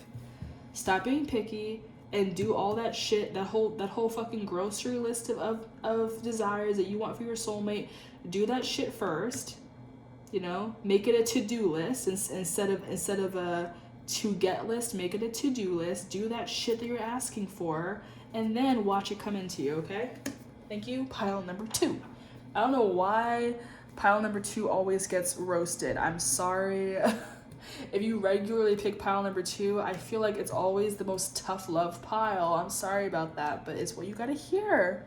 Anyway, pile number 3. Okay, so pile number 3 with the Amazonite. This is for the heart chakra. Okay, it really should be up here, but I mix up those crystals, whatever. So Amazonite. It always disappears, this fucking sheet. Like, where'd it go? There it is. Okay, so pile number 3, Amazonite is deeply stimulating to both the heart and throat chakras. The heart chakra, located near the center of the breastbone, regulates our interaction with the external world and controls what we embrace and what we resist. Okay, cool. So, let's do your reading. Thank you, Spirit. Pile number 3. This reading is long as fuck. Oh my, it's already an hour long. Okay, so pile number 3, love reading. Okay, Spirit, please tell me what pile number 3 Amazonite needs to know regarding their love life, okay? Pile number 3, Amazonite. Ooh, someone could physically be moving, but there's also, I'm seeing fast moving energy with this 8 of Wands. Ooh. Oh my gosh. Okay, so, wow. Okay, so yeah, 8 of Wands, fast moving energy or moving in. You could be moving in with the love of your life. Okay, some of you could be heading into that commitment. Okay, you could be heading into that committed energy, that love, that marriage. Why did this come up? Why did this come up? Miss Pamela Coleman Smith? Why is that in the pile? My bad. I took the whole deck out. Okay, random. Anyway. Some of you could be artists though, because she's the artist of the deck. So that's interesting. Could be creators. You could be innovators, okay? I'll keep that in there because that's really interesting. That's never happened before because usually I take that out of the card. I'll keep that in there just as like a little message. I don't know, okay? Some of you could be born February 16th. You could have the same birthday. Ooh, Middlesex, England, American. Okay. Okay, you could be English, you could be English and American, whatever. There's a Middlesex in England and also a Middlesex in New Jersey, okay? But yeah, that's interesting. I'll keep that off to the side. But yeah. So some weird connection to Pamela Coleman Smith. Interesting. Anyway. Yeah, so yeah, you could be artists, you could be illustrators, you could be creators. You could also be wanting to make your own tarot deck. Maybe you're thinking about, or like oracle cards if you're a tarot reader yourself, or you're kind of interested in it. Maybe you want to illustrate it. Do it. You might have like the next hit. You know, you might have a really cool deck that you're interested in making. Do it. Make it. Or again, you could be just an artist in general. Okay. Maybe you and your person are both artists. Okay. So. Bottom of the deck is a Queen of Pentacles in the reverse. Okay, so yeah, like I said, fast moving energy, moving. You could be moving in with your partner, or this could be happening pretty soon. You and your partner could be moving to a higher level of commitment pretty soon. You're probably already with somebody, or maybe like, you know, you are in contact with your soulmate, or just, you know, the love of your life, your lover, your person, whatever. You're probably already friends with them. Maybe you're gonna start dating, or maybe you're already dating. Maybe you'll make it official and actually, you know, be like, hey, will you be my girlfriend? Will you be my boyfriend? You actually will get together. Some of you could be named Hannah. I'm thinking some of you could listen to Girl in Red. I'm thinking the song I Want to Be Your Girlfriend. The intro is Oh Hannah. I love that fucking song. Anyway, I also sing Red Right Here and Red Right Here. Ooh, so yeah, some of you could listen to Girl in Red. Hey. Jesus Christ. But yeah, some of you could listen to her. But anyway, in general, someone could be named Hannah. You don't have to be. But yeah, maybe a middle name. Hearing Hannah Baker. Some of you may have liked. You might like 13 Reasons Why, but I'm getting more of the book, not really the show, just the book. Okay. Two of Pentacles kind of was peeking out the bottom of the deck, or like at the top, whatever, you know, underside of the top of the deck, whatever. Anyway, yeah. So, you might not know that this like committed shit is happening yet. I feel like because this King of Wands, maybe like the Divine Masculine energy, like, okay, look at this. Nine of Pentacles, I feel like, yeah, you're probably still single, some of you, okay? Like, or you're not really kept yet. You're not really officially in a relationship, you know? Some people will be like, it depends on the person, but some people will be like, oh yeah, I'm dating this person, but until they actually ask me to be their boyfriend or girlfriend, I am single. Or, you know, like open relationship. And other people are like, oh yeah, this is my boyfriend, this is my girlfriend, but you know what, until we're actually like engaged to be married, I am not taken by anyone, you know? Not necessarily in a cheating way, but more like in a like, I'll leave someone, I'll drop someone if I have to at any given moment if they're like going too slow and not really giving me what I deserve in a relationship, like that type of thing. Some of y'all are some cold motherfuckers. Anyway, so yeah, this King of Wands, that could be the Divine Masculine energy, and I feel they're looking at this, okay? So I feel like they're planning this, they're planning ahead on what they want. I feel they do see a future with you, they feel it, but again, I feel you don't know this though with the Moon card in the reverse. It's also Pisces energy, okay? We just finished Pisces season. But yeah, so you might not really be aware that they're thinking this, that they're planning this, they're feeling this, whatever. You might not really know any of that yet. I kind of feel the urge to get like clarifiers or like to look into it more with this, because this is pretty self-explanatory, probably the quickest reading, but like let's keep looking at it though, because I only really did one row for each of these piles. So anyway, thank you, Spirit. Okay, so this is pretty self-explanatory, but let's look into it more. I feel like this is probably the clearest one, okay? And again, it is heart chakra and throat chakra, so I feel like you're in a very transparent, very open type of, you know, like connection where you guys are open to each other and like you're loving and all that. I feel like your heart chakra is pretty balanced, but there's a surprise, okay? So some of you maybe could be getting a proposal or something, or again, they could be saying like, hey, I want you to move in with me, or I want to make things official with us, you know? I basically just worked backwards, you know? But yeah, if you're still single, not for long. I feel even if for those of you who are in a relationship, you do have that very independent energy about you where it almost feels like you still are single. You and your partner probably both have moments where like you're doing your own thing and you're not constantly around each other just because, you know, whatever.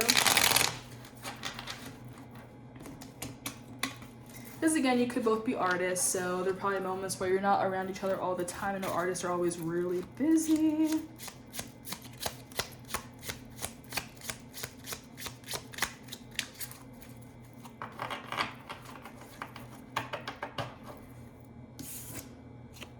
Okay. Six of Wands. It is in the reverse though. Okay, so we have a fall from grace. Not that successful right now. Okay, I feel again this has to do because again, you know how like I said, like if you feel you're not being treated right, you're gonna walk away so fast. You don't really know what this person is planning, and I feel like Spirit wants me to keep it short and sweet because they probably don't want me to reveal too much because we'll kind of ruin the surprise, blah blah blah. But I'm nosy, so I want to see what it is, you know. But and I know you're nosy too. That's why you're here. But yeah, so you might be feeling like this relationship is kind of going downhill. You might be feeling nothing's really happening here, but they have a plan. They have a plan for higher commitment. They're going to ask you to move in with them. They're going to ask you to marry them. They're going to ask you to be in a relationship with them if you're not already, and you don't know it yet. It's like, you know, again, you're kind of contemplating walking away from this person. Just be patient because you seriously have no idea what they're about to do. You have no idea what they're about to like have in store for you, okay? Again, they are planning stuff. They are planning a future with you, okay? The Two of Wands, that's two people. They're planning something with you. You just don't know it yet, okay?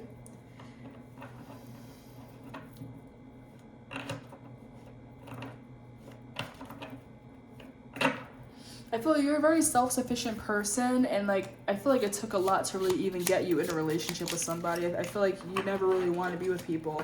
There's a lot of cards that came out just now, so let's look at that. The Jack, or the Jack, which is the Knight, really. Okay, we have we have 3 kings. Okay, so let's look what that is. And then we have 1 Jack, which in tarot is the Knight. Okay, so that's just 1 Knight. But anyway, okay, but yeah, Knight of Cups. Okay, so that's a love offer coming in. Okay, so again, if you're not already in a relationship, they're looking into that. Okay, so basically they're gonna ask you a question. They're gonna ask you a question that's gonna make you happy. It's gonna be something to do with your commitment, a higher level of commitment. Okay, you have 2 2s, so I will look at that. You have 2 6s, 2 kings. So let's look at that. All right, so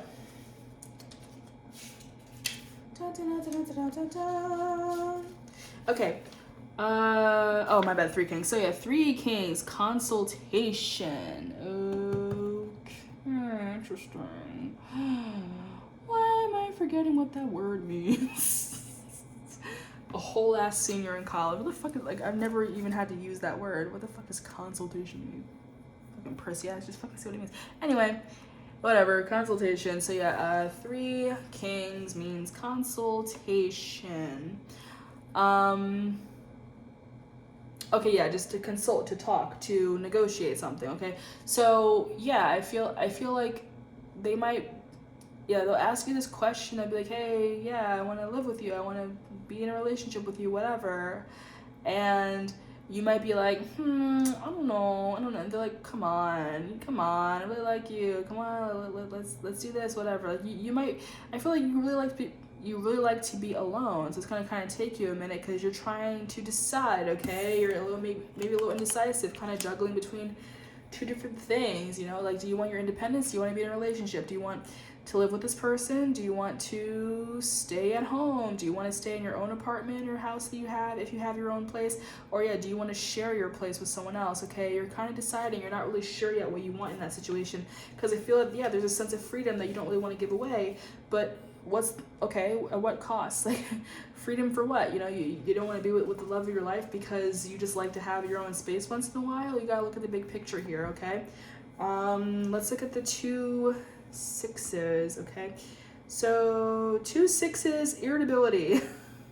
That's funny.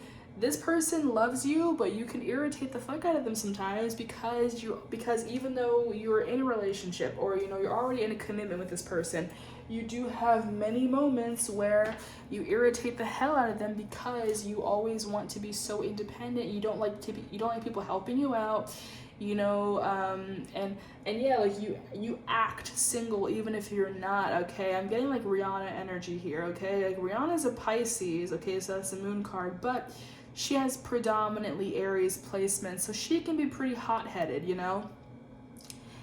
So yeah, I feel like, yeah, with those 2 6s, yeah, some irritability happening there because, yeah, like, you don't really know exactly what it is that you want, and you are kind of getting in the way of your own happiness at times, and you practically like have everything you want right now, okay, with this 9 of Pentacles. Really, that's 9 of Cups, but I feel for this particular reading, the 9 of Pentacles is also just alluding to, like, you know, you should be really happy. You have a lot right now, and it's great, but just something is like kind of blocking your blessings because you want to hold on to that independence to a point where, like, yeah, you're independent to a fault, okay? That could also be like Scorpio placements, Aries or Scorpio. So you might have like an Aries stellium or something in your birth chart. But yeah, you're very independent to a fault, and it's like, why? Like, why are you being so like stubbornly independent that you can't be with the person that loves you? Like this is the love of your life, and you're refusing to be with them because you're so desperate to be independent. Cut that shit out, you know? Like, if you're with someone, just be with them. Enjoy your time with them, because they're really trying to make you a legitimate love offer, and you're just being stubborn. You don't want it. You don't want anything to do with it. Stop. What's up with you? What's up with you? But yeah, so yeah, like King of Pentacles and King of Swords.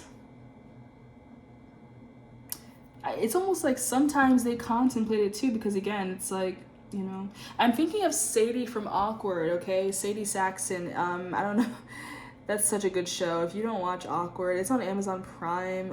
It was a show on MTV. It's so funny. But yeah, Sadie was like the mean girl. You know, she's always like, "You're welcome," you know? But yeah, like, it was like towards the end of the show. Oh, spoiler? Not really. It's like a, you know, it's just like an episode by episode type of thing.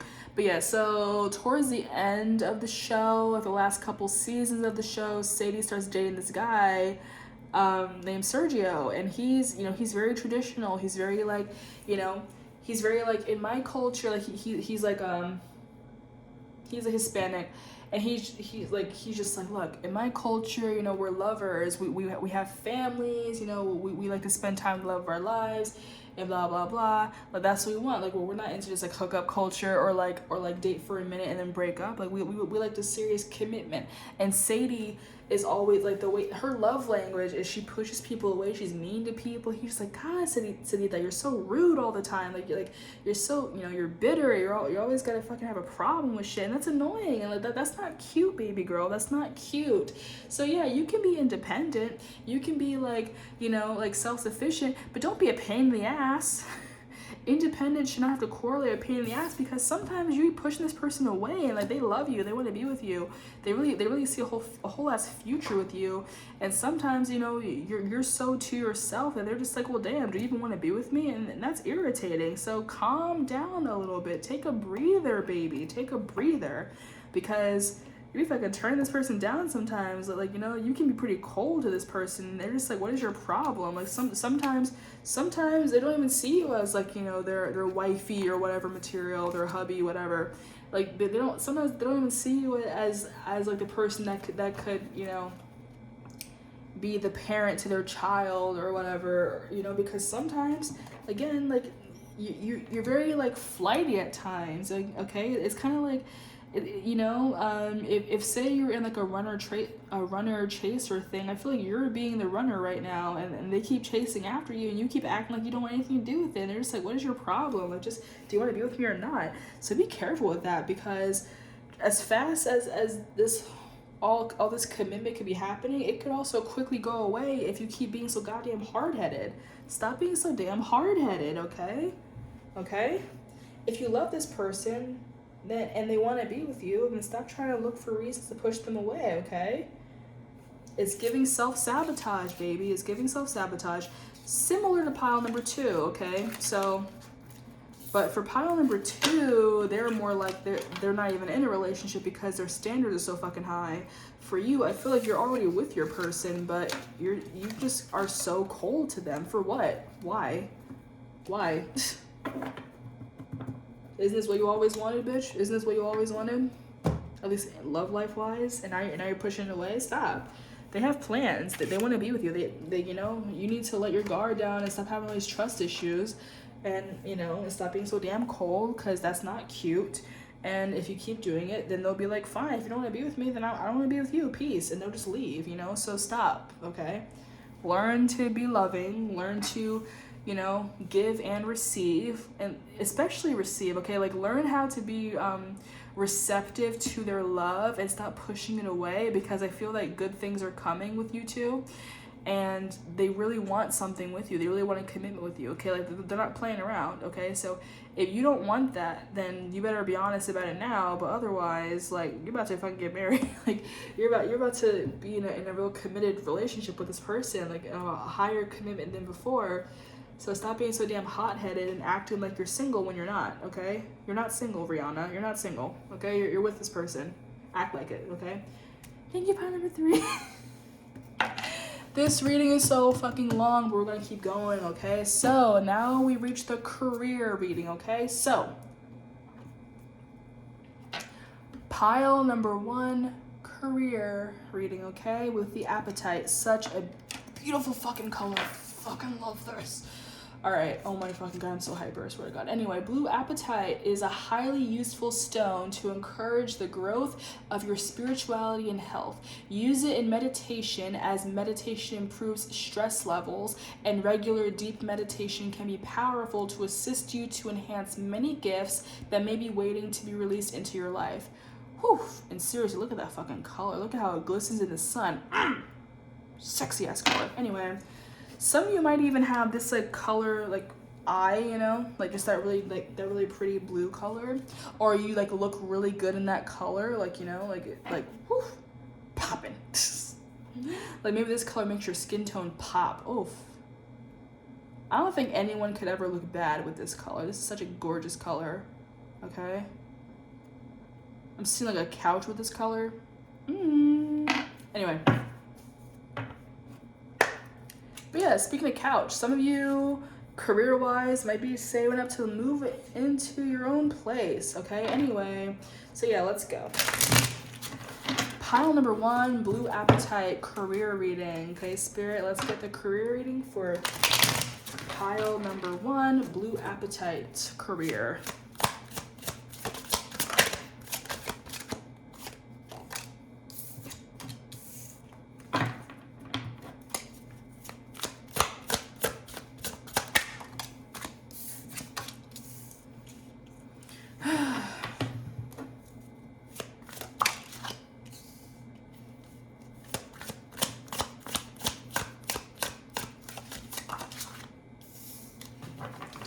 Damn.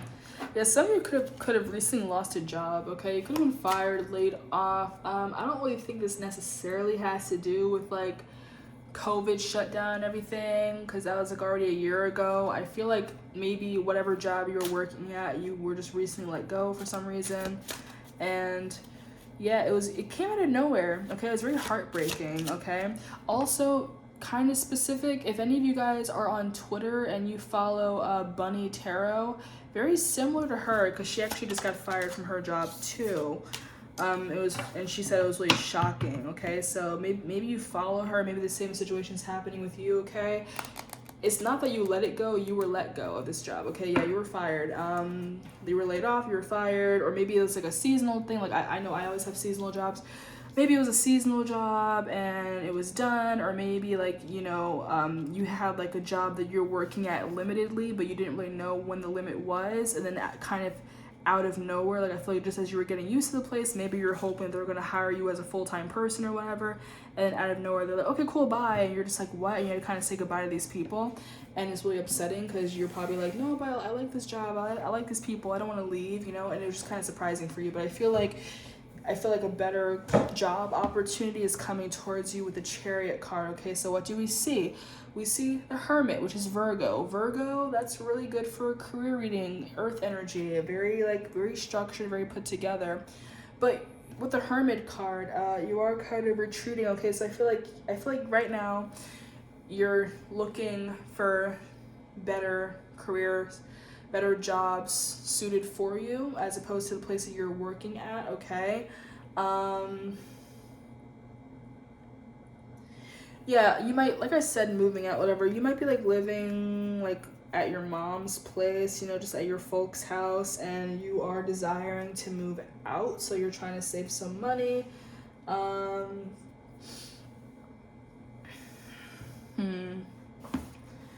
And yeah, I feel however or why ever you were let go from this job, yeah, it was very heartbroken. You probably teared up or cried a lot when this happened, but I feel like you're starting to get over it. And again, you're just kind of retreating into your own thing, looking for different opportunities, different places, maybe even doing like freelance work or just independent stuff, okay, like with that Hermit. So like, you know, it could literally be that too. Like say if you weren't necessarily fired, but like just say if you're like a freelancer, so you know you work on a project, so maybe we're freelancing for one very specific company for a while. I had a burp confirmation, yeah. Maybe you were working freelance for a specific company for a really long time, but then maybe you decided, okay, it's time to move on and go somewhere else. I don't want to get too comfortable in the same place, and maybe you left. Or, you know, maybe they were like, okay, thank you, we no longer need your services, thank you for all you've done these past, you know, few months, these past couple years, blah blah. And yeah, they could have laid you off, or they could have just been like, okay, yeah, your job is done, we'll let you know if any other services come up later, but as of right now, we're done here. So, you know, I feel like you were so used to working with these specific clients for such a long time that once you were let go, you were kind of shocked, and you're just like, wait, shit, I don't even have a backup to work at, because, you know, like I was turning down other jobs to work with these people, and then they just kind of dropped me out of nowhere. That kind of sucks, you know. So yeah, you're trying to come up with a game plan. You're trying to figure out where else you can go, because yeah, it was kind of shocking that you just kind of let go of this place, or let go from this place. You didn't see that coming, and it's very upsetting for you. So yeah, whether it was like a situation of being laid off, fired, or just, okay, that's all for now, either way, you're out of a job right now, okay? And yeah, living with parents, whatever. It may be like, maybe you're sick of being home and you really just trying to find other places, because just being stuck at home kind of sucks, and you would rather be on your own, okay? I feel that this like tower moment though is you're kind of past it. I feel like only better things are gonna happen for you after this point, okay? So yeah, you really don't have a plan right now. Let's see. Thank you, Spirit. Let's get more details on this, okay? Pile number 1, blue appetite, career, leaving behind a job, trying to find new places to work. I feel like an opportunity will kind of present itself to you, okay? We have 2 queens. I'll look at that. So yeah, an opportunity with that Chariot card. That's also Cancerian energy. So yeah, I feel like something new is going to approach you. Maybe in Cancer season, you'll have a whole new job, okay? But that's like in July. That's kind of far. But let's see what else. 5 of Wands. Okay.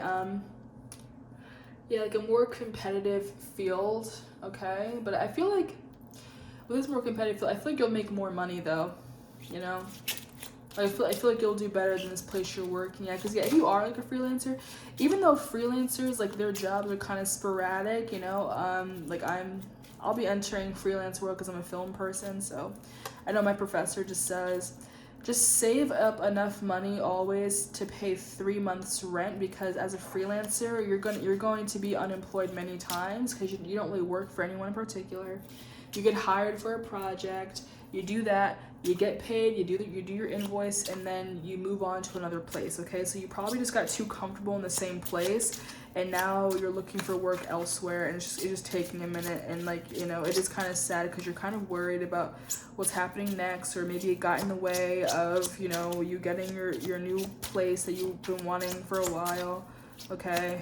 Or maybe you already have a place, now you're struggling to pay those bills, okay?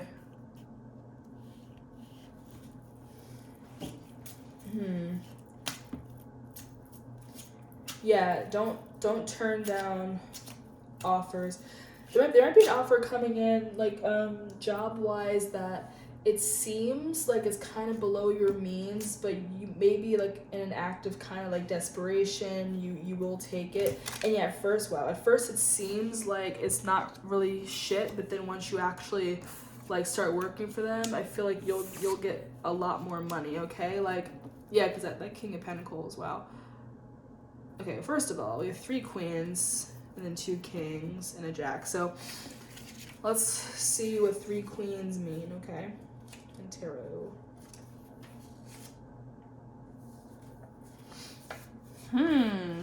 Weird. So 3 queens means deception by women, and 2 kings mean minor counsel. Okay. Any other repetitive numbers? I mean, we have 2 7s because of Chariot cards, so sure, I'll look at that too. 2 7s is news. Okay, interesting. Okay, so deception by women. Okay, so maybe your employer was a woman. Okay, maybe your employer was a woman, and, like, maybe you really thought that you were going to be working with that person, that client, for a really long time. Like I said, maybe, you know, they had you thinking you were, like, employee of the month, that you were irreplaceable, and out of nowhere they're just like, okay, bye. And you're just like, what the fuck? So yeah, really sucks because you kind of trusted these people, and then out of nowhere they just kind of let you go, and that's no one wants to hear that. No one wants to see that. Like, that's really fucking scary. No one likes that. Okay. The 7 of Wands. Now, usually the 7 of Swords is deception, but yeah, 7 of Wands, that's like again, putting a guard up, okay? Kind of fighting things off, fighting people off, whatever. So it could even be like maybe your employer, your boss, maybe at first they seem really nice and chummy, but then, like, next thing you know, like, they're a terrible person, you're having a lot of, like, disagreements with them or something, and you're just like, oh my god, what did I sign up, like, why am I here, what the hell did I sign up for, whatever. Like, I hate working for this person, they're so toxic, they're so rude, whatever, like, they treat me like shit, you know, but that type of thing. I just feel like, yeah, maybe you had a boss that just seemed all nice and chill, and then as you start working for them, like, later on, like, you realize that they're a bitch, and you're just like, I don't like this person at all, okay?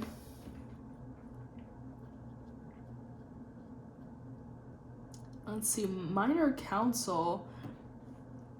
Yeah, King of Swords and King of Pentacles.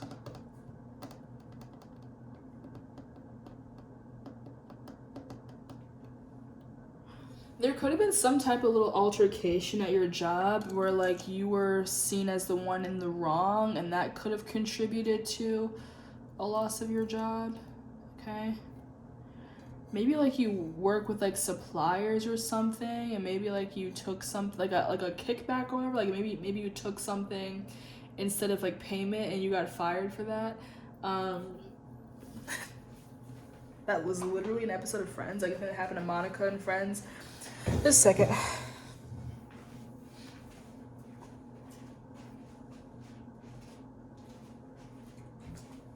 My lips were getting dry. But yeah, so it could have been something like that too. The minor counsel, I'm feeling like, yeah, I just feel like there's like almost like a verdict of some type, you know, with certain people you're working with. Okay? Like maybe there was like something that you violated while working there, but I feel like you probably didn't know that you violated anything, and then you got in trouble and you're in like a corporate policy or something, you got in trouble for it.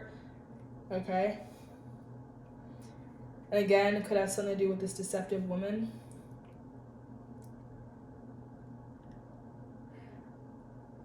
Let's see. Either way, that is kind of in the past, you know?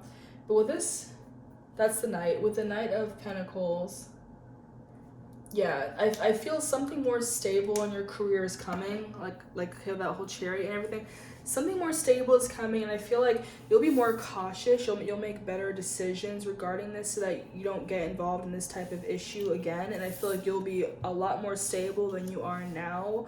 Because again, I feel like right now you could be like in a more codependent situation. You could be living with your family right now, you know, living at your parents' house because you know, or maybe you just recently had to move back in, or if you still live at your own place, maybe you had to reach out to like your mom or dad or whatever and just say like, can you guys please help me with my bills? I just got fired. I really need some money right now. And like it just sucks because I feel like you're more of a self-sufficient person, and you really can't be self-sufficient when you're still asking, you know, your parents for money. So yeah, you're in that really shitty situation because you don't really want to be asking them for money, but you don't really have a choice, okay? Because like you're kind of stuck where you are right now, okay? But yeah, I do feel a better job offers coming, again, very slowly. Some of you might even be doing like an online course or something to get like a whole different degree, you know, a whole different mastery, or you know, a master's degree in the same area, so that you can enhance your own skills and kind of be like, you know, like a one-man band type of situation, you know what I mean? Interesting. I haven't gotten any clarifier cards for the other decks. I don't really want to because I don't want to have too many cards to read, but I just feel like it's weird. I feel something very lethargic about this pile, okay? You could be like working really late hours, or just really tired, or even like up really late just looking for new jobs, okay, online. And I just feel like, or you know, this whole degree thing you're looking at, but whatever it is, I feel like you're staying up really late and you're really fucking up your sleep schedule. So just try to go to sleep on time. Like even if you're like looking for jobs or bettering your skills and everything, you know, that's a nice investment, but definitely like at a certain point at night, just turn it off and go to sleep, because like I just feel really tired reading through this pile. I feel like it's been a very tiring journey just looking for a new place, a new job, a new opportunity, and it's just taking a lot out of you, and it's really draining because for some of you, you could have moved out a little too prematurely, okay? And again, now you're in this instance where you're kind of screwed. It could have been a thing where, again, if you are a freelancer, you could have put all your eggs in one basket and you were turning down other jobs just to stay loyal to this one. And then it was just so shocking how after all this time being so loyal to these people, they like without even blinking just fired you, you know? And now like you're literally out of a job because you're so loyal to these people and they really did not give you that loyalty in return, which really sucks. So it's like, don't be loyal to everyone. Like, you know, any type of job that's part-time, always remember that you are replaceable, you are disposable. Okay, so don't just work at these places thinking that they're gonna have you forever, because in an instant they will fire you, and then you'll just be completely on your own, and nothing sucks more than losing a job, especially when you thought that you were kind of secured for life, you know? Because unless you're a full staff or like you're tenured or something, always just remember that you can be let go, okay? Like I know I had like I'm in school, but part-time I worked at this convenience store. It's just like in New Jersey and Pennsylvania, whatever. It's like similar to Wawa, but I work at like a Quick Check, and I'm a part-time seasonal worker, and there are a couple people, like this one person who got there a few months after I did, you know, but as I'm away at school, they were there longer and they started having more management positions. So he became a full-time worker. And then because they had too many full-time workers, they started cutting the part-time workers' hours in half. And it's like, that's already fucked up because I already only work part of the time. So I went from working 4 days a week to only 2 days a week, making $300 a week to $150 a week. And I'm just over here like, yo, what the fuck? I'm a college student. I'm trying to save up some money. I'm trying to build a savings account. This is literally during COVID, when it had just started. I'm just I'm trying to save up some money so that I have something, so that when I go back to school, I have enough money to pay off my bills when I can't work, So yeah, it really sucked that I was getting my hours cut down, especially when I was there longer. And I was having a loyalty to that job, but they were so willing to cut my hours in an instant. I got my hours back the following week, but that showed me they don't give a shit about me. Every seasonal job I've ever had since high school, once the season's over, they drop you. You can come back, but once the season is over, that's it. So do not have loyalty for any part-time job, any freelance work. Just go in, do your job, and leave. Don't establish too much of a connection with them to the point where you're loyal to them and only them, because you are replaceable. You will get dropped immediately, okay? Whether you did something or not, once your job is done, that's it, okay? Just always look for other places, other jobs. Do not stay to one place and only that place, okay? Be loyal to yourself and loyal to your wallet. Do not be loyal to these companies that will drop you in an instant, okay? So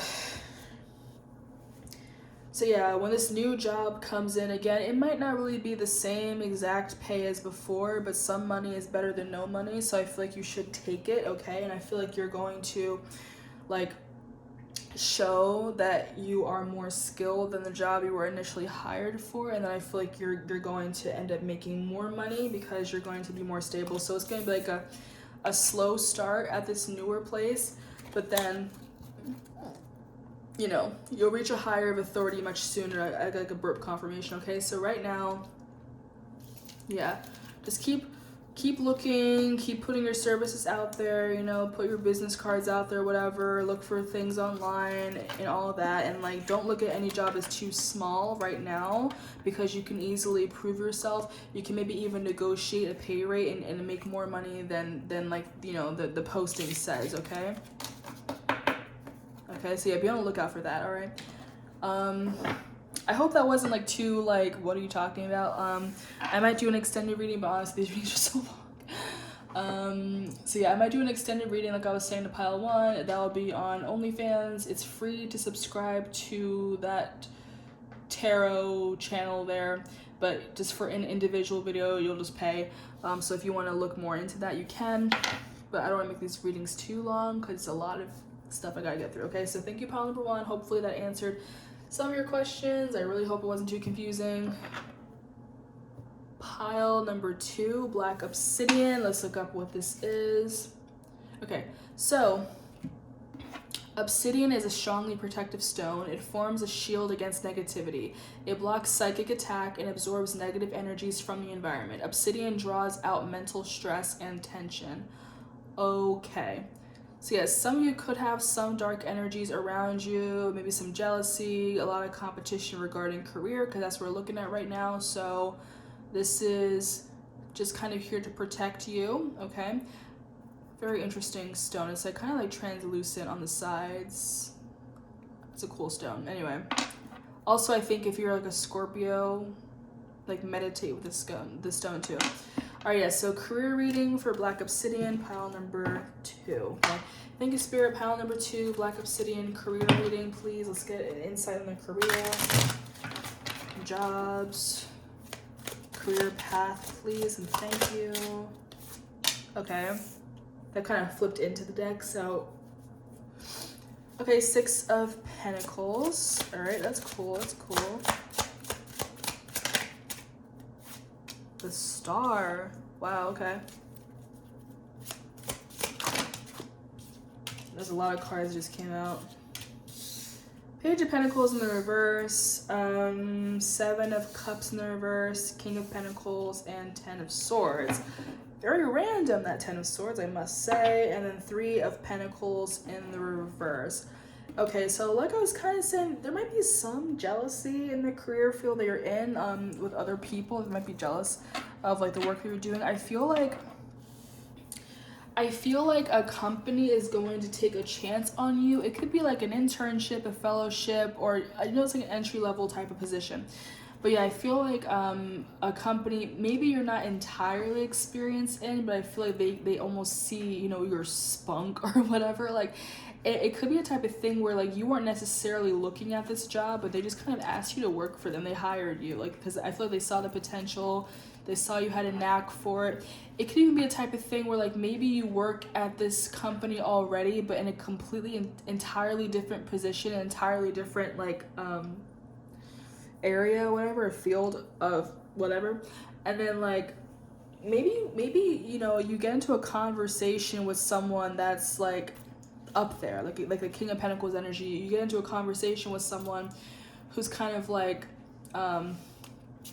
the head there or whatever, and then like they see a spark in you because maybe you said something really smart, you know, really innovative about whatever this job is.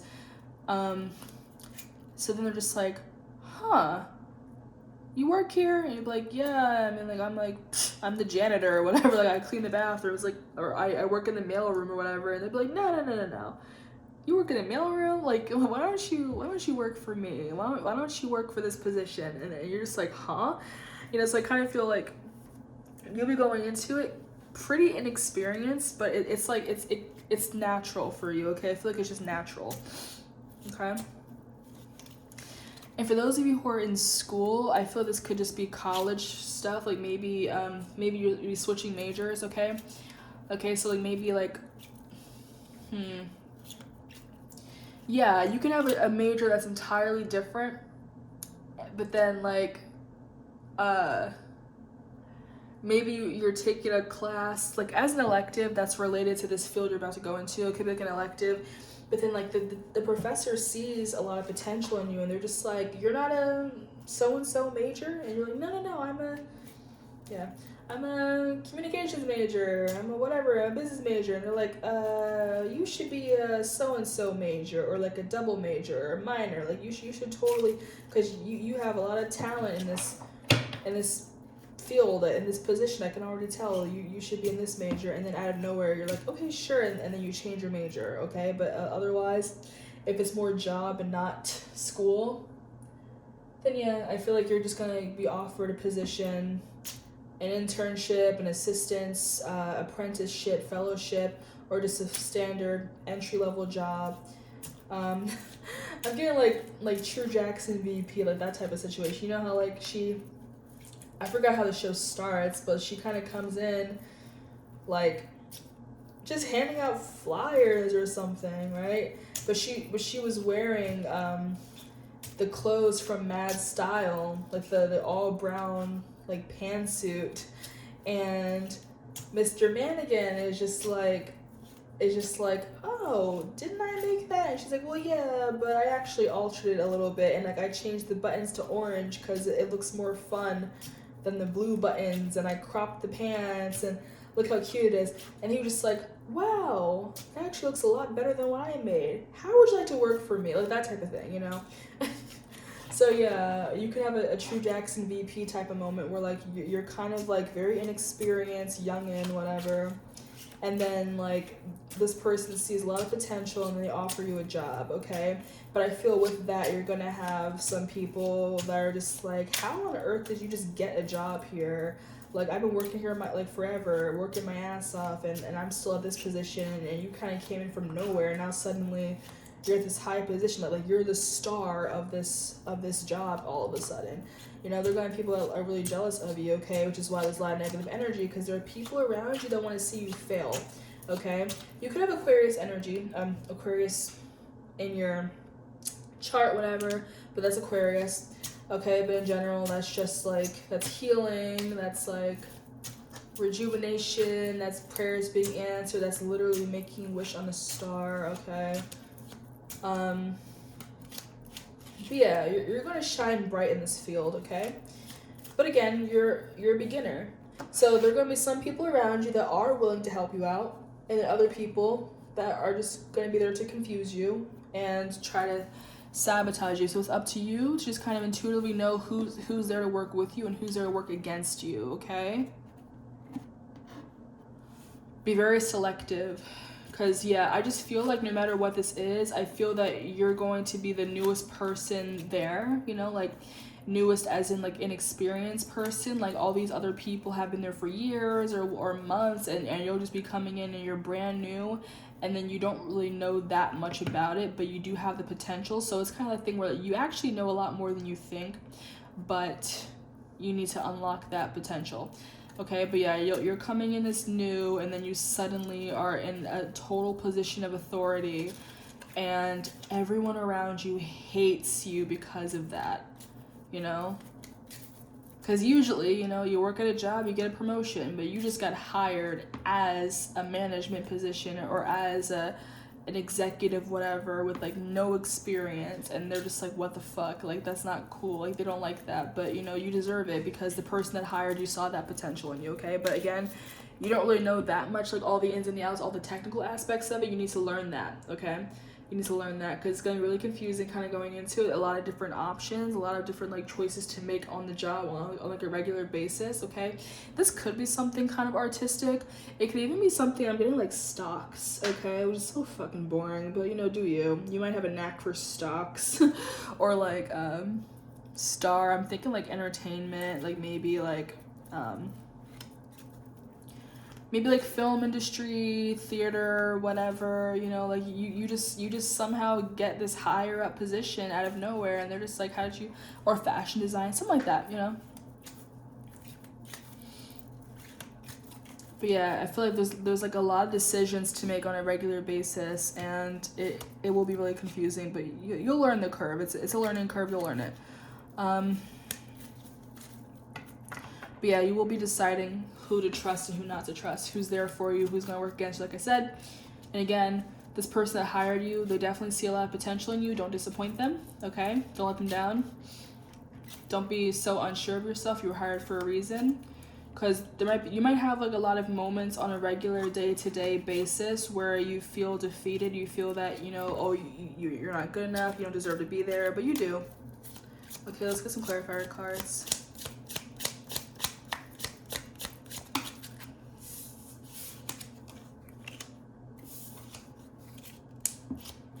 Okay. So this could actually be something that's kind of like a higher calling for you, okay? Like you may have had experience with this like literally in your past life, you know, but maybe like a more ancient version of it, you know what I mean? But it doesn't have to be, because like, you know, your past life, you easily could have been someone like a powerful business executive or whatever in the 60s, you know, or in the 80s or whatever, and then like, you know what I'm thinking? I just said 60s. Okay, I'm thinking of Peggy from Mad Men, okay? She came into the job as a receptionist, and like, you know, if you've never seen Mad Men, it basically is just like an advertising agency, and it's, you know, it's based in the 60s, so it's all men, and all the women on the job are usually like typewriters and shit. The only other woman that actually works in a position of authority is Joan. I forgot what her job, that was Christina Hendricks. I forgot what her job was, but I think she was like not the vice president, but she was in a very high up position at that job, right?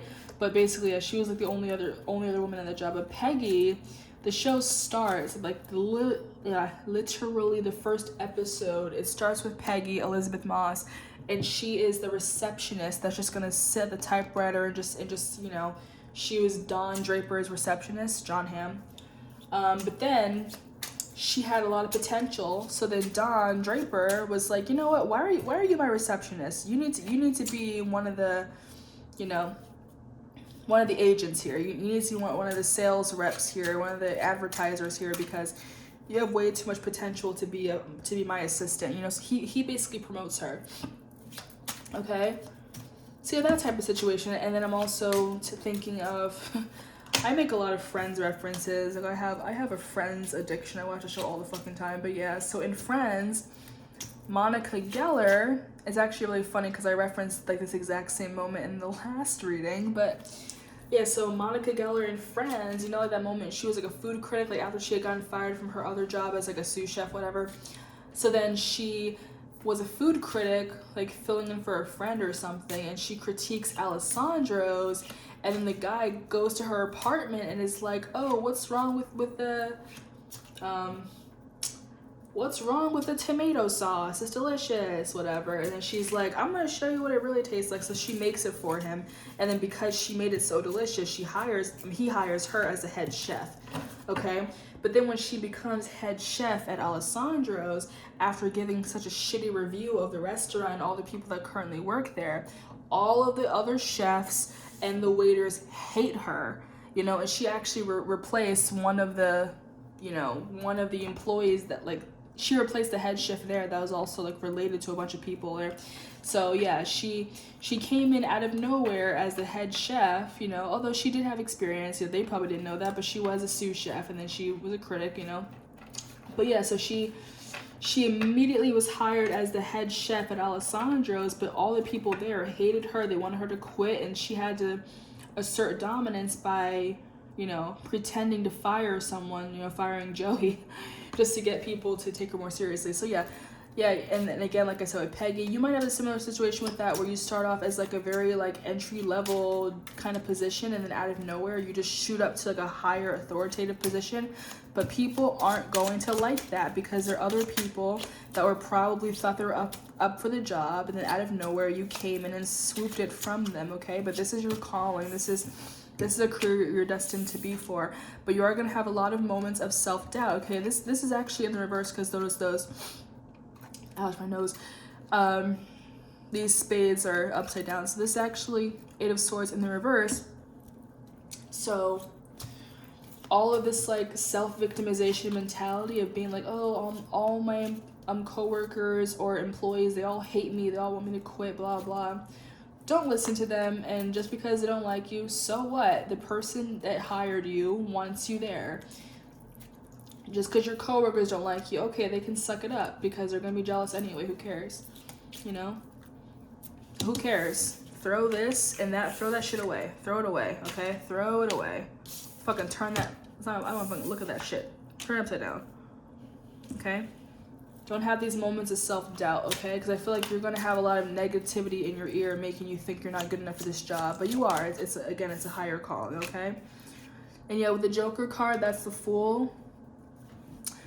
Again, you're gonna feel like you're really inexperienced because you're kind of just coming in. So again, there is a learning curve, but you are going to excel in this job, okay? So just have faith in yourself, okay?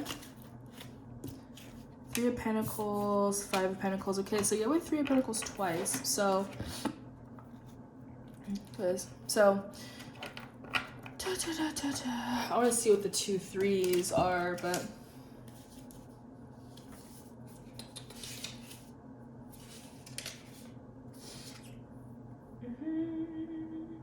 okay. 2 3s, calm. Okay, so you might again have a lot of anxiety. Did I say that? You might have like a lot of anxiety of the situation, okay? But yeah, the obsidian, like I said, is gonna block out that negativity. So if you don't have an obsidian, definitely get obsidian.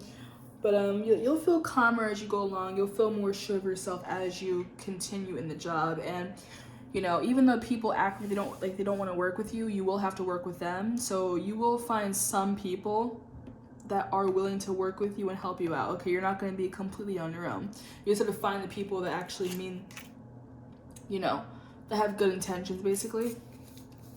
Okay, and then yeah, with the 5 of Pentacles, yeah, some people are just gonna ice you out, leave you out in the cold. It's just up to you to find the people that are actually going to work with you and help you out, as opposed to try to sabotage you, okay? But in the meantime, congrats on the new job. Don't let the hating bitches get in your way. They're just hating bitches. Hating bitches don't make it far. That's why they're never the main character. They're just a hating bitch. You're the main character in this instance, okay? Go bestie, go main character. Thank you, pile number 2. All right, last but not least, God. My battery is at 20%, so let's charge this really quickly. This is a 2-hour long, I mean longer, whatever.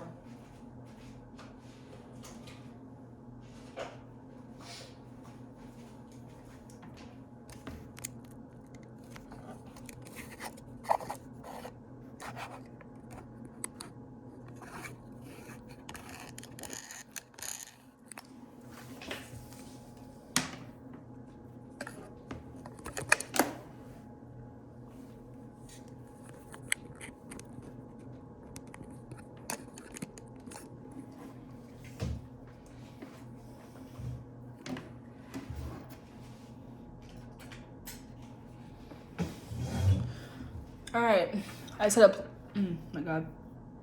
Definitely gonna drink a shit ton of water. Actually, let me grab some water. This is such a long video. What have I done?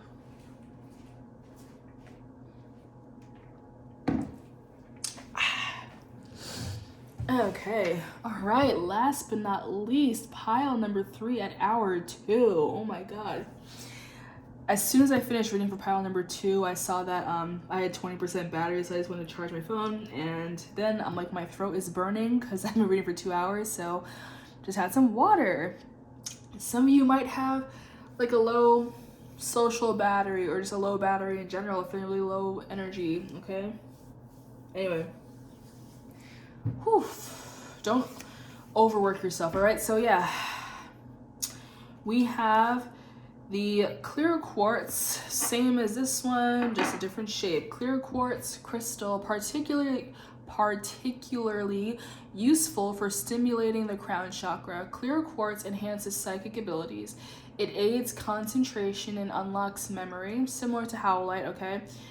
Stimulates the immune system and brings the body into balance. Clear quartz, crystal quartz, rock crystal, harmonizes all the chakras and aligns the subtle bodies. Okay, so yeah, this and this both correlating to the crown chakra, so you may have picked howlite for the love reading. Okay, that was pile 2. Anyway, yes, welcome pile number 3. Last pile. Okay, so thank you, Spirit. This is for pile number 3. Okay, career reading. Okay, Spirit, please give me insight to pile number 3's career, crystal quartz. Okay, pile number 3, crystal quartz. Okay, something new on the horizon with the Death card and the Judgment card. Wow. Okay.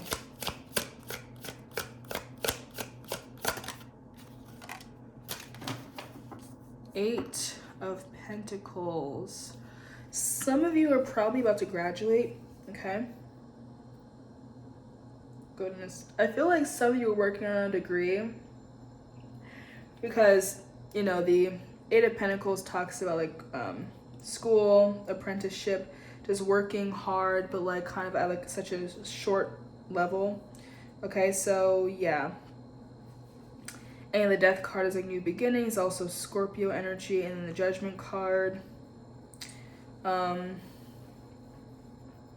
It's like, okay, it's time to put all that work to the test, you know, all that hard work, all that studying that you've been doing over the last like few years, maybe even 8 years. Some of you could have a PhD or like a master's degree. Because I believe, like, at least for my school, you only need 1 more year after getting your bachelor's to achieve a master's degree. I know some other places, I think it's like another 4 years, I think.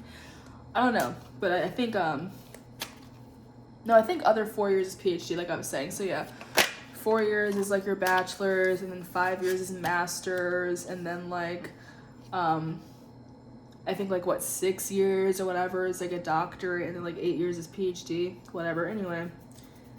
Yeah, so some of you guys could be like kind of entering the medical field, and that's kind of funny because the Judgment card, you have like it looks like a medical plus. So yeah, you could be entering the medical field, and also, unfortunately, yes, it does have a lot to do with death.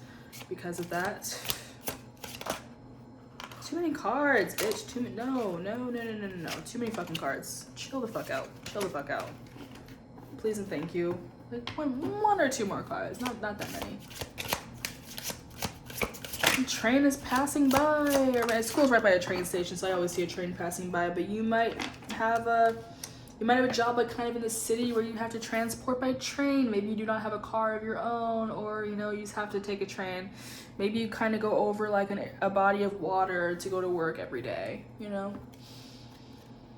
Or again, could be like in the city and you prefer to take a train instead of a bus or drive or whatever, okay?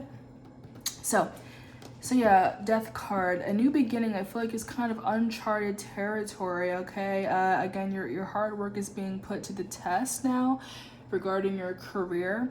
You are, this could be like a newer, let me tighten that up a little bit. This could be like a newer calling, like maybe it's something that you initially weren't thinking of doing, but then you kind of just felt called to do, okay? I just feel that Judgment card is kind of like an awakening type of situation. I feel like maybe you felt called to be a healer, to help people, to heal people, okay?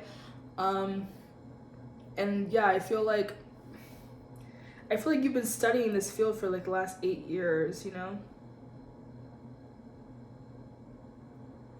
Or maybe you're studying to do that, right? Like, I'm not really getting like too much of a young energy. Like, again, I feel like this is something that you've already kind of achieved. Like I said, you're about to graduate college, you're about to get your PhD, you've been studying this for a long time. Or maybe like you already had a degree and you went back to finish it, maybe, okay? Some of you could be a little bit older, because I see King of Cups at the bottom of the deck right here, and then Queen of Cups in the reverse, okay? But, this could even be like a thing, maybe you and a partner both have the same, you know, field of study. Like maybe you met or will meet your future spouse in this career field as well, like in the medical field, okay? Like you could be a doctor, nurse, or, you know, practitioner or whatever, just like studying to be one, okay? You probably had to be a first responder because of COVID, so you probably had to jump right into it right away, but didn't really get to finish school yet. And I feel like now that things are starting to whatever, I think for some nurses and people that are studying to be doctors, like just people in the medical field, they were like pretty much offered their degrees immediately just to start getting to work, you know, but they're still in school, you know what I mean? Like they're just like, okay, stop the classes, we need you right now, and then they're going to go back and finish their degree. But otherwise, they're pretty much offered a job anyway, whatever. I don't know how the whole thing worked, but whatever.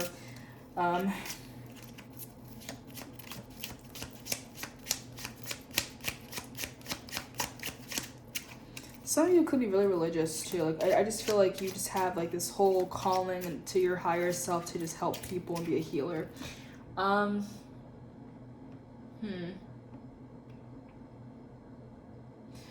Queen of Cups. Ouch. The Queen of Cups.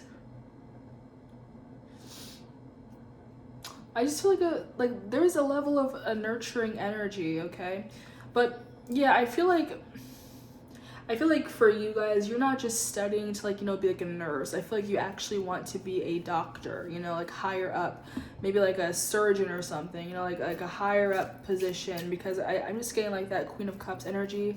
I feel like if it was in the upright, then you think a nurse is very nurturing, they get to know the patients really well, but I feel like you'll be like kind of in and out and just, you know, helping people on a different level. Like you're not really nurturing them, but like you are flat out saving lives, you know? Some of you probably started off as a nurse, okay? Or like an apprentice to a doctor, basically, like an assistant, whatever. But yeah, Ace of Pentacles, I do feel that you are about to have like a promotion in your work, and you are going to achieve that higher level. Or again, if you already have your PhD or you just got your PhD, you are now going to reach that level that you've always been wanting, okay? We have the Six of Cups in the reverse, okay? I feel like just with this this energy of like an awakening. I feel like in the past life you probably were just a complete opposite, okay?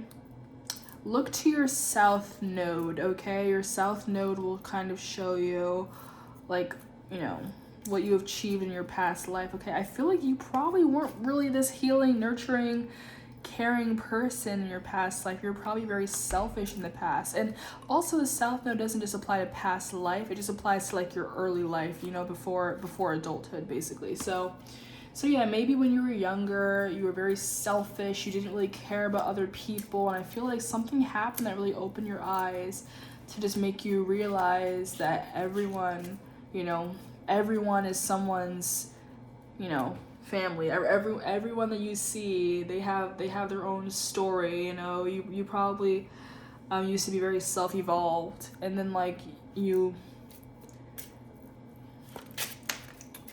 wow, yeah, you probably used to be very self-evolved, very naive to, and like very foolish to what really happens in the world. And then I feel like you really opened your eyes.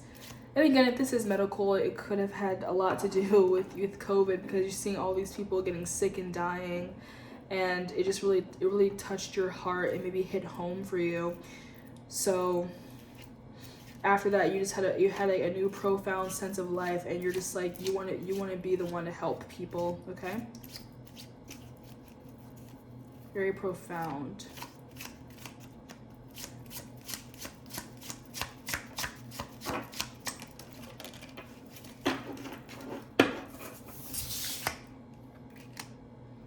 Four of Swords.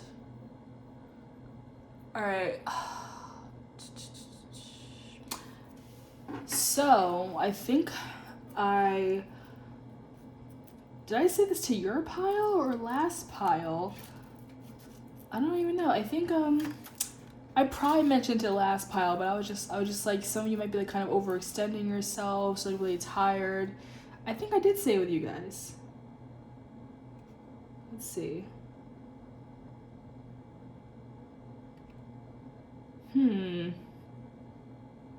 Yeah. Wow. I'm already forgetting. Yeah, I mentioned this to you guys because, like I said, right before your pile started, my phone was 20%, so I had to plug it in. And then I just got some water because I was reading for the last 2 hours because the reading went on a lot longer than I initially anticipated. So yeah, some of you really need to rest. I feel like you've just been working constantly, especially if you were someone that was at a nursing program during COVID, and you immediately just kind of got put to work immediately, like earlier than anticipated, and you didn't really have a chance to take a break. And I feel like ever since then, you've been working nonstop with patients, and you've been seeing people dying, and also, you know, seeing people born. Like, you know, you might work in like the maternity unit, okay? Yeah, you might specifically work in the maternity, like I feel like it could be split. You know, some of you could be working in like the unit where everyone is going, like where you have COVID and they're sick, you know, like that area of the hospital where like people are just sick and dying, like the quarantine unit and everything. And then others of you probably are just like in basically the exact opposite of that, where you are seeing new life being brought into the world on a daily basis. Okay, so some of you could be like, you could have been like I don't know what they're called, like a surrogate mother. That's not what they're called, but like, you know, like it's something like those nurses that basically are there with the new mother, and like they help take care and clean and clothe and feed the baby when the mother's asleep or whatever. And like, you know, they just work in the maternity ward, okay? So yeah, you're like the nurse mother, you know, for like a few days until they go home, right? Or maybe even you probably even work like oh wow, okay. You know, but I know I was born premature, so you know when a baby is born premature and they're put in like a separate area from the other babies that were born on time or later, you know, like they're really small and they're put in like little incubators, and they need more attention, and they have like breathing tubes and stuff. Sometimes those babies that are born are, like, they're very underdeveloped, and sometimes they don't make it. So you probably have worked in the maternity ward specifically with babies that were born way too premature. Maybe they have some type of birth defect in general, and like, you know, so you saw a lot of newborn babies that, you know, didn't make it. Like they had to pull the plug, they died like only a couple days after being born, and that can take a toll, you know, because like it's different than like, you know, if say you're treating an older person and they're like in their 70s or 80s and they're just dying of old age, and like it's like you're just nursing them and then they eventually pass away. But it's another thing, it's much more heartbreaking seeing a newborn baby passing away only a couple days after being born, because like, you know, you think of like the mother, like the parents, like they're pregnant and they're happy and they're so excited to bring life into the world. It could be their first child sometimes too, or their second child, whatever. And then like, you know, just out of nowhere, like they either get a miscarriage or they just give birth too prematurely. And I feel some of you are crying right now, okay? Because I feel like you're thinking about that, okay? And yeah, I'm just looking at this box and it says conceived by A.E. Watts, A.E. Waite. So yeah, conception, which, you know, pregnancy. So yeah, a lot of you guys could work in the maternity ward, and I feel like it's very depressing, okay? Because yeah, like in that very specific area that you work, you know, you basically keep seeing babies dying shortly after being born, you know, because they're born too prematurely, and it's really depressing for you to look at that. I feel like you want to be brought into like the regular maternity ward, you know, like I feel like you want to be the doctor that actually aids in the birthing process, you know, like you want to be the doctor that actually like helps the mother give birth, not the nurses that have to like break the sad news, like, oh, I'm sorry, your child didn't make it, you know, like I feel like you don't want to be in that area. It's really depressing for you. You want to be in the area where new life is being welcomed and they're healthy, you know, and like, you know, they're healthy and safe, okay? Some of you could have started off as an ultrasound technician too. You actually do need a degree for that, but you get paid a lot of money for that, you know? So you probably like doing that as well. Okay. So I'm seeing like also the Six of Cups talks about childhood and nostalgia. So yeah, I feel like with it in the reverse, yeah, that could be saying like a childhood that never really got to happen, okay? So, and for some of you, you could be like mediums, okay, with the crown chakra here with the clear quartz. You could be mediums too without even realizing it. So it's like every time these poor babies, like these newborn babies pass away, like you kind of feel their energy for a while. It kind of lingers, and you feel all that hurt and all that heartbreak when you're thinking about them, because you it's like you can kind of hear them talking to you, being like I thought I was gonna make it. I'm really sad that I didn't make it, you know, like that type of thing. Like spirit babies, you know, could have been choosing their parents, and then they just didn't make it, you know. And then I feel like that energy like may be very empathic. You feel the energy of the parents after they lose their child, and it's weighing a lot on you, and it's really draining for you. And I feel like even if you want to be in the medical field, I feel in this particular field with the newborn babies and incubators that are premature, it's not good for you, you know. It's just sad. You don't want to be in that anymore.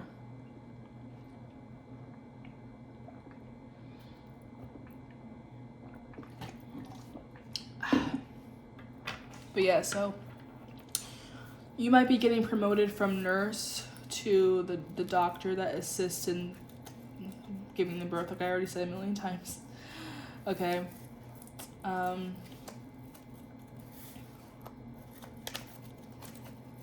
Or even like leaving the maternity ward in general, you know?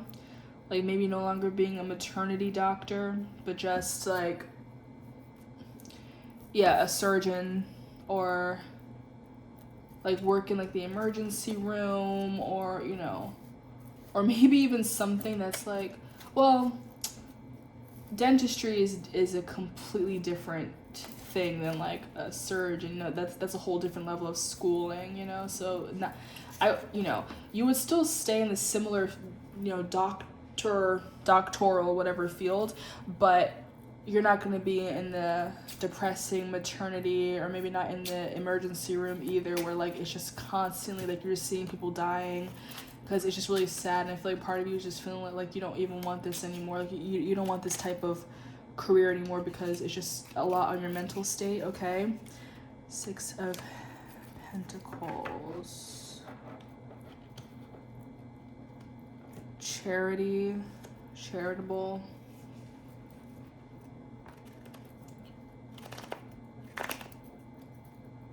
Here, Make-A-Wish Foundation, okay. Yeah, that too, if not the maternity ward and everything. You could also work with like cancer patients and like a St. Jude's type of thing. Like you could work with like children with cancer, okay. And again, very depressing seeing like little children die, you know. So you're probably a nurse for these kids, and you get to know them, and you're and they love you, and you spend so much time with them. Like it's like you're another parent or an older sibling to them. And then after like a few months go by, and then you just see them not making it, and it's just really depressing to see that. But I feel like, if you're going into the medical field, this is just something you have to get used to. But I feel like you might want to do something else in regard to the medical field, just something else where you're not seeing this all the time. Maybe like a pediatrician or something, like you give them a shot, check their reflexes, whatever, like a slight injury, but not necessarily something where you see people dying all the time, because I feel like it's just really draining for you, and it's really depressing. You don't really want to see that. So yeah, I see a little career change, but it's still within the same field, but it is a change, okay. And I feel you are planning to move up and do something else, okay.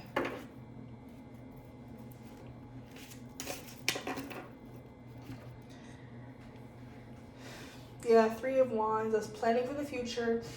And then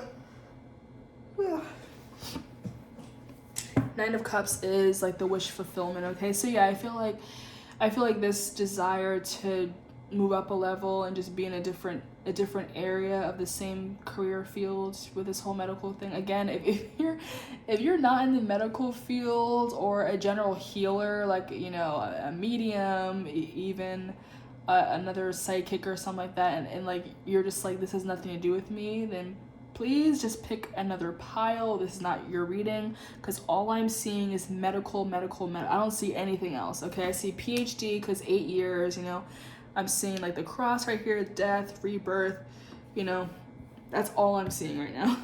Okay, so yeah, you could have a promotion, a different offer, something that you'll be happier in, something that's like less draining for you, okay?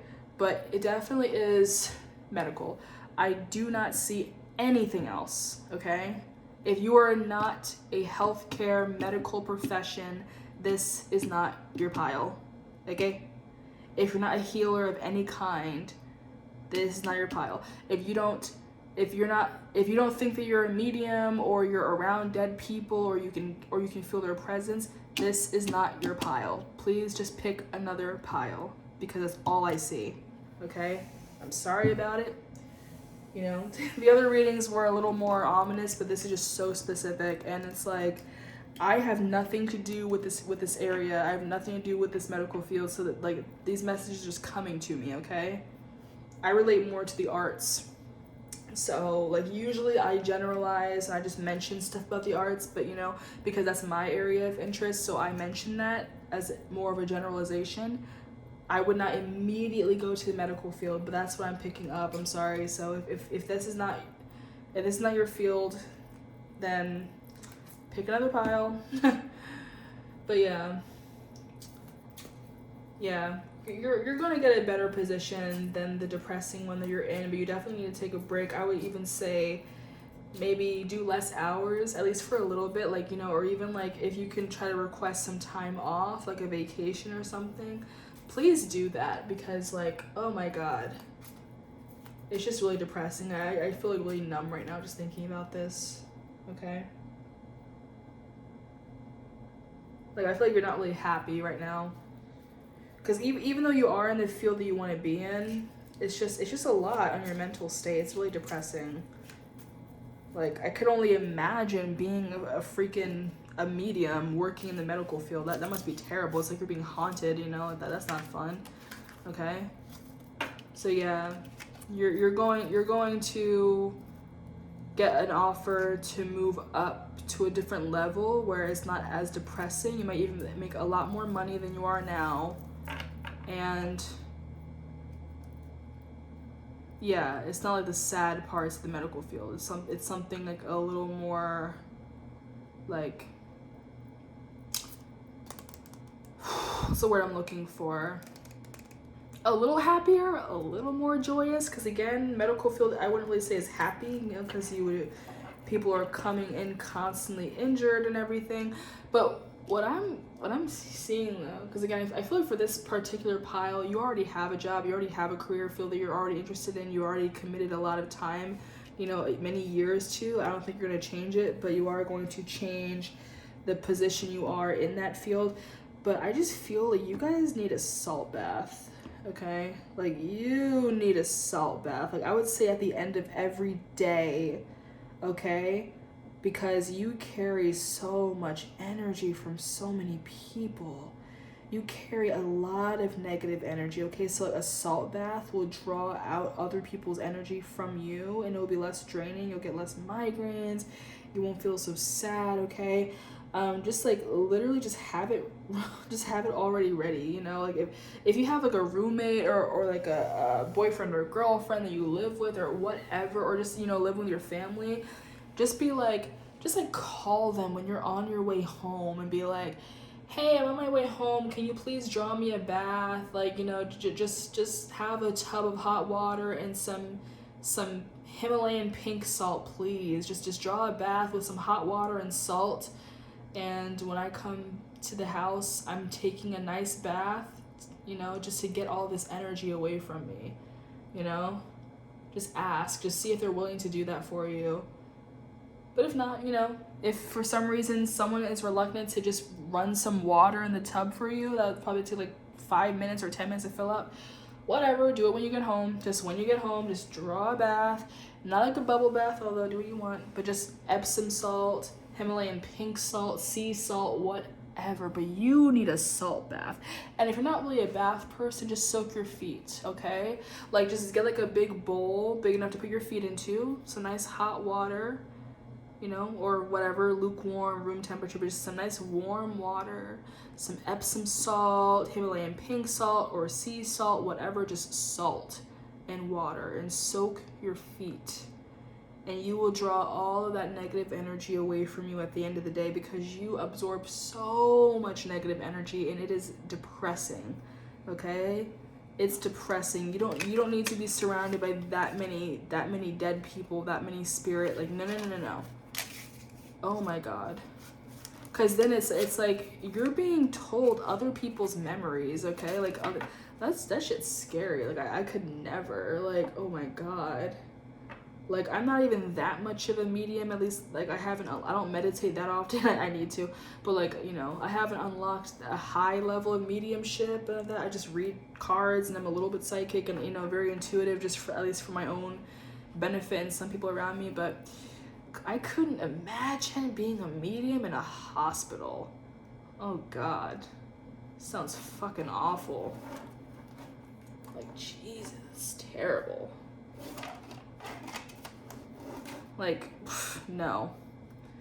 If anything, it'll be something that, like, you know, say if a patient passes away and their family is there, you can tell them, okay, they wanted to say this last thing to you. That's definitely helpful and useful. It's like you're a death translator or something, but in general, like, God, that must be terrible. Take a salt bath. Jesus. I don't know if this was really the career reading that you were looking forward to. Maybe you were just looking at it, just maybe you were contemplating leaving this career because of that.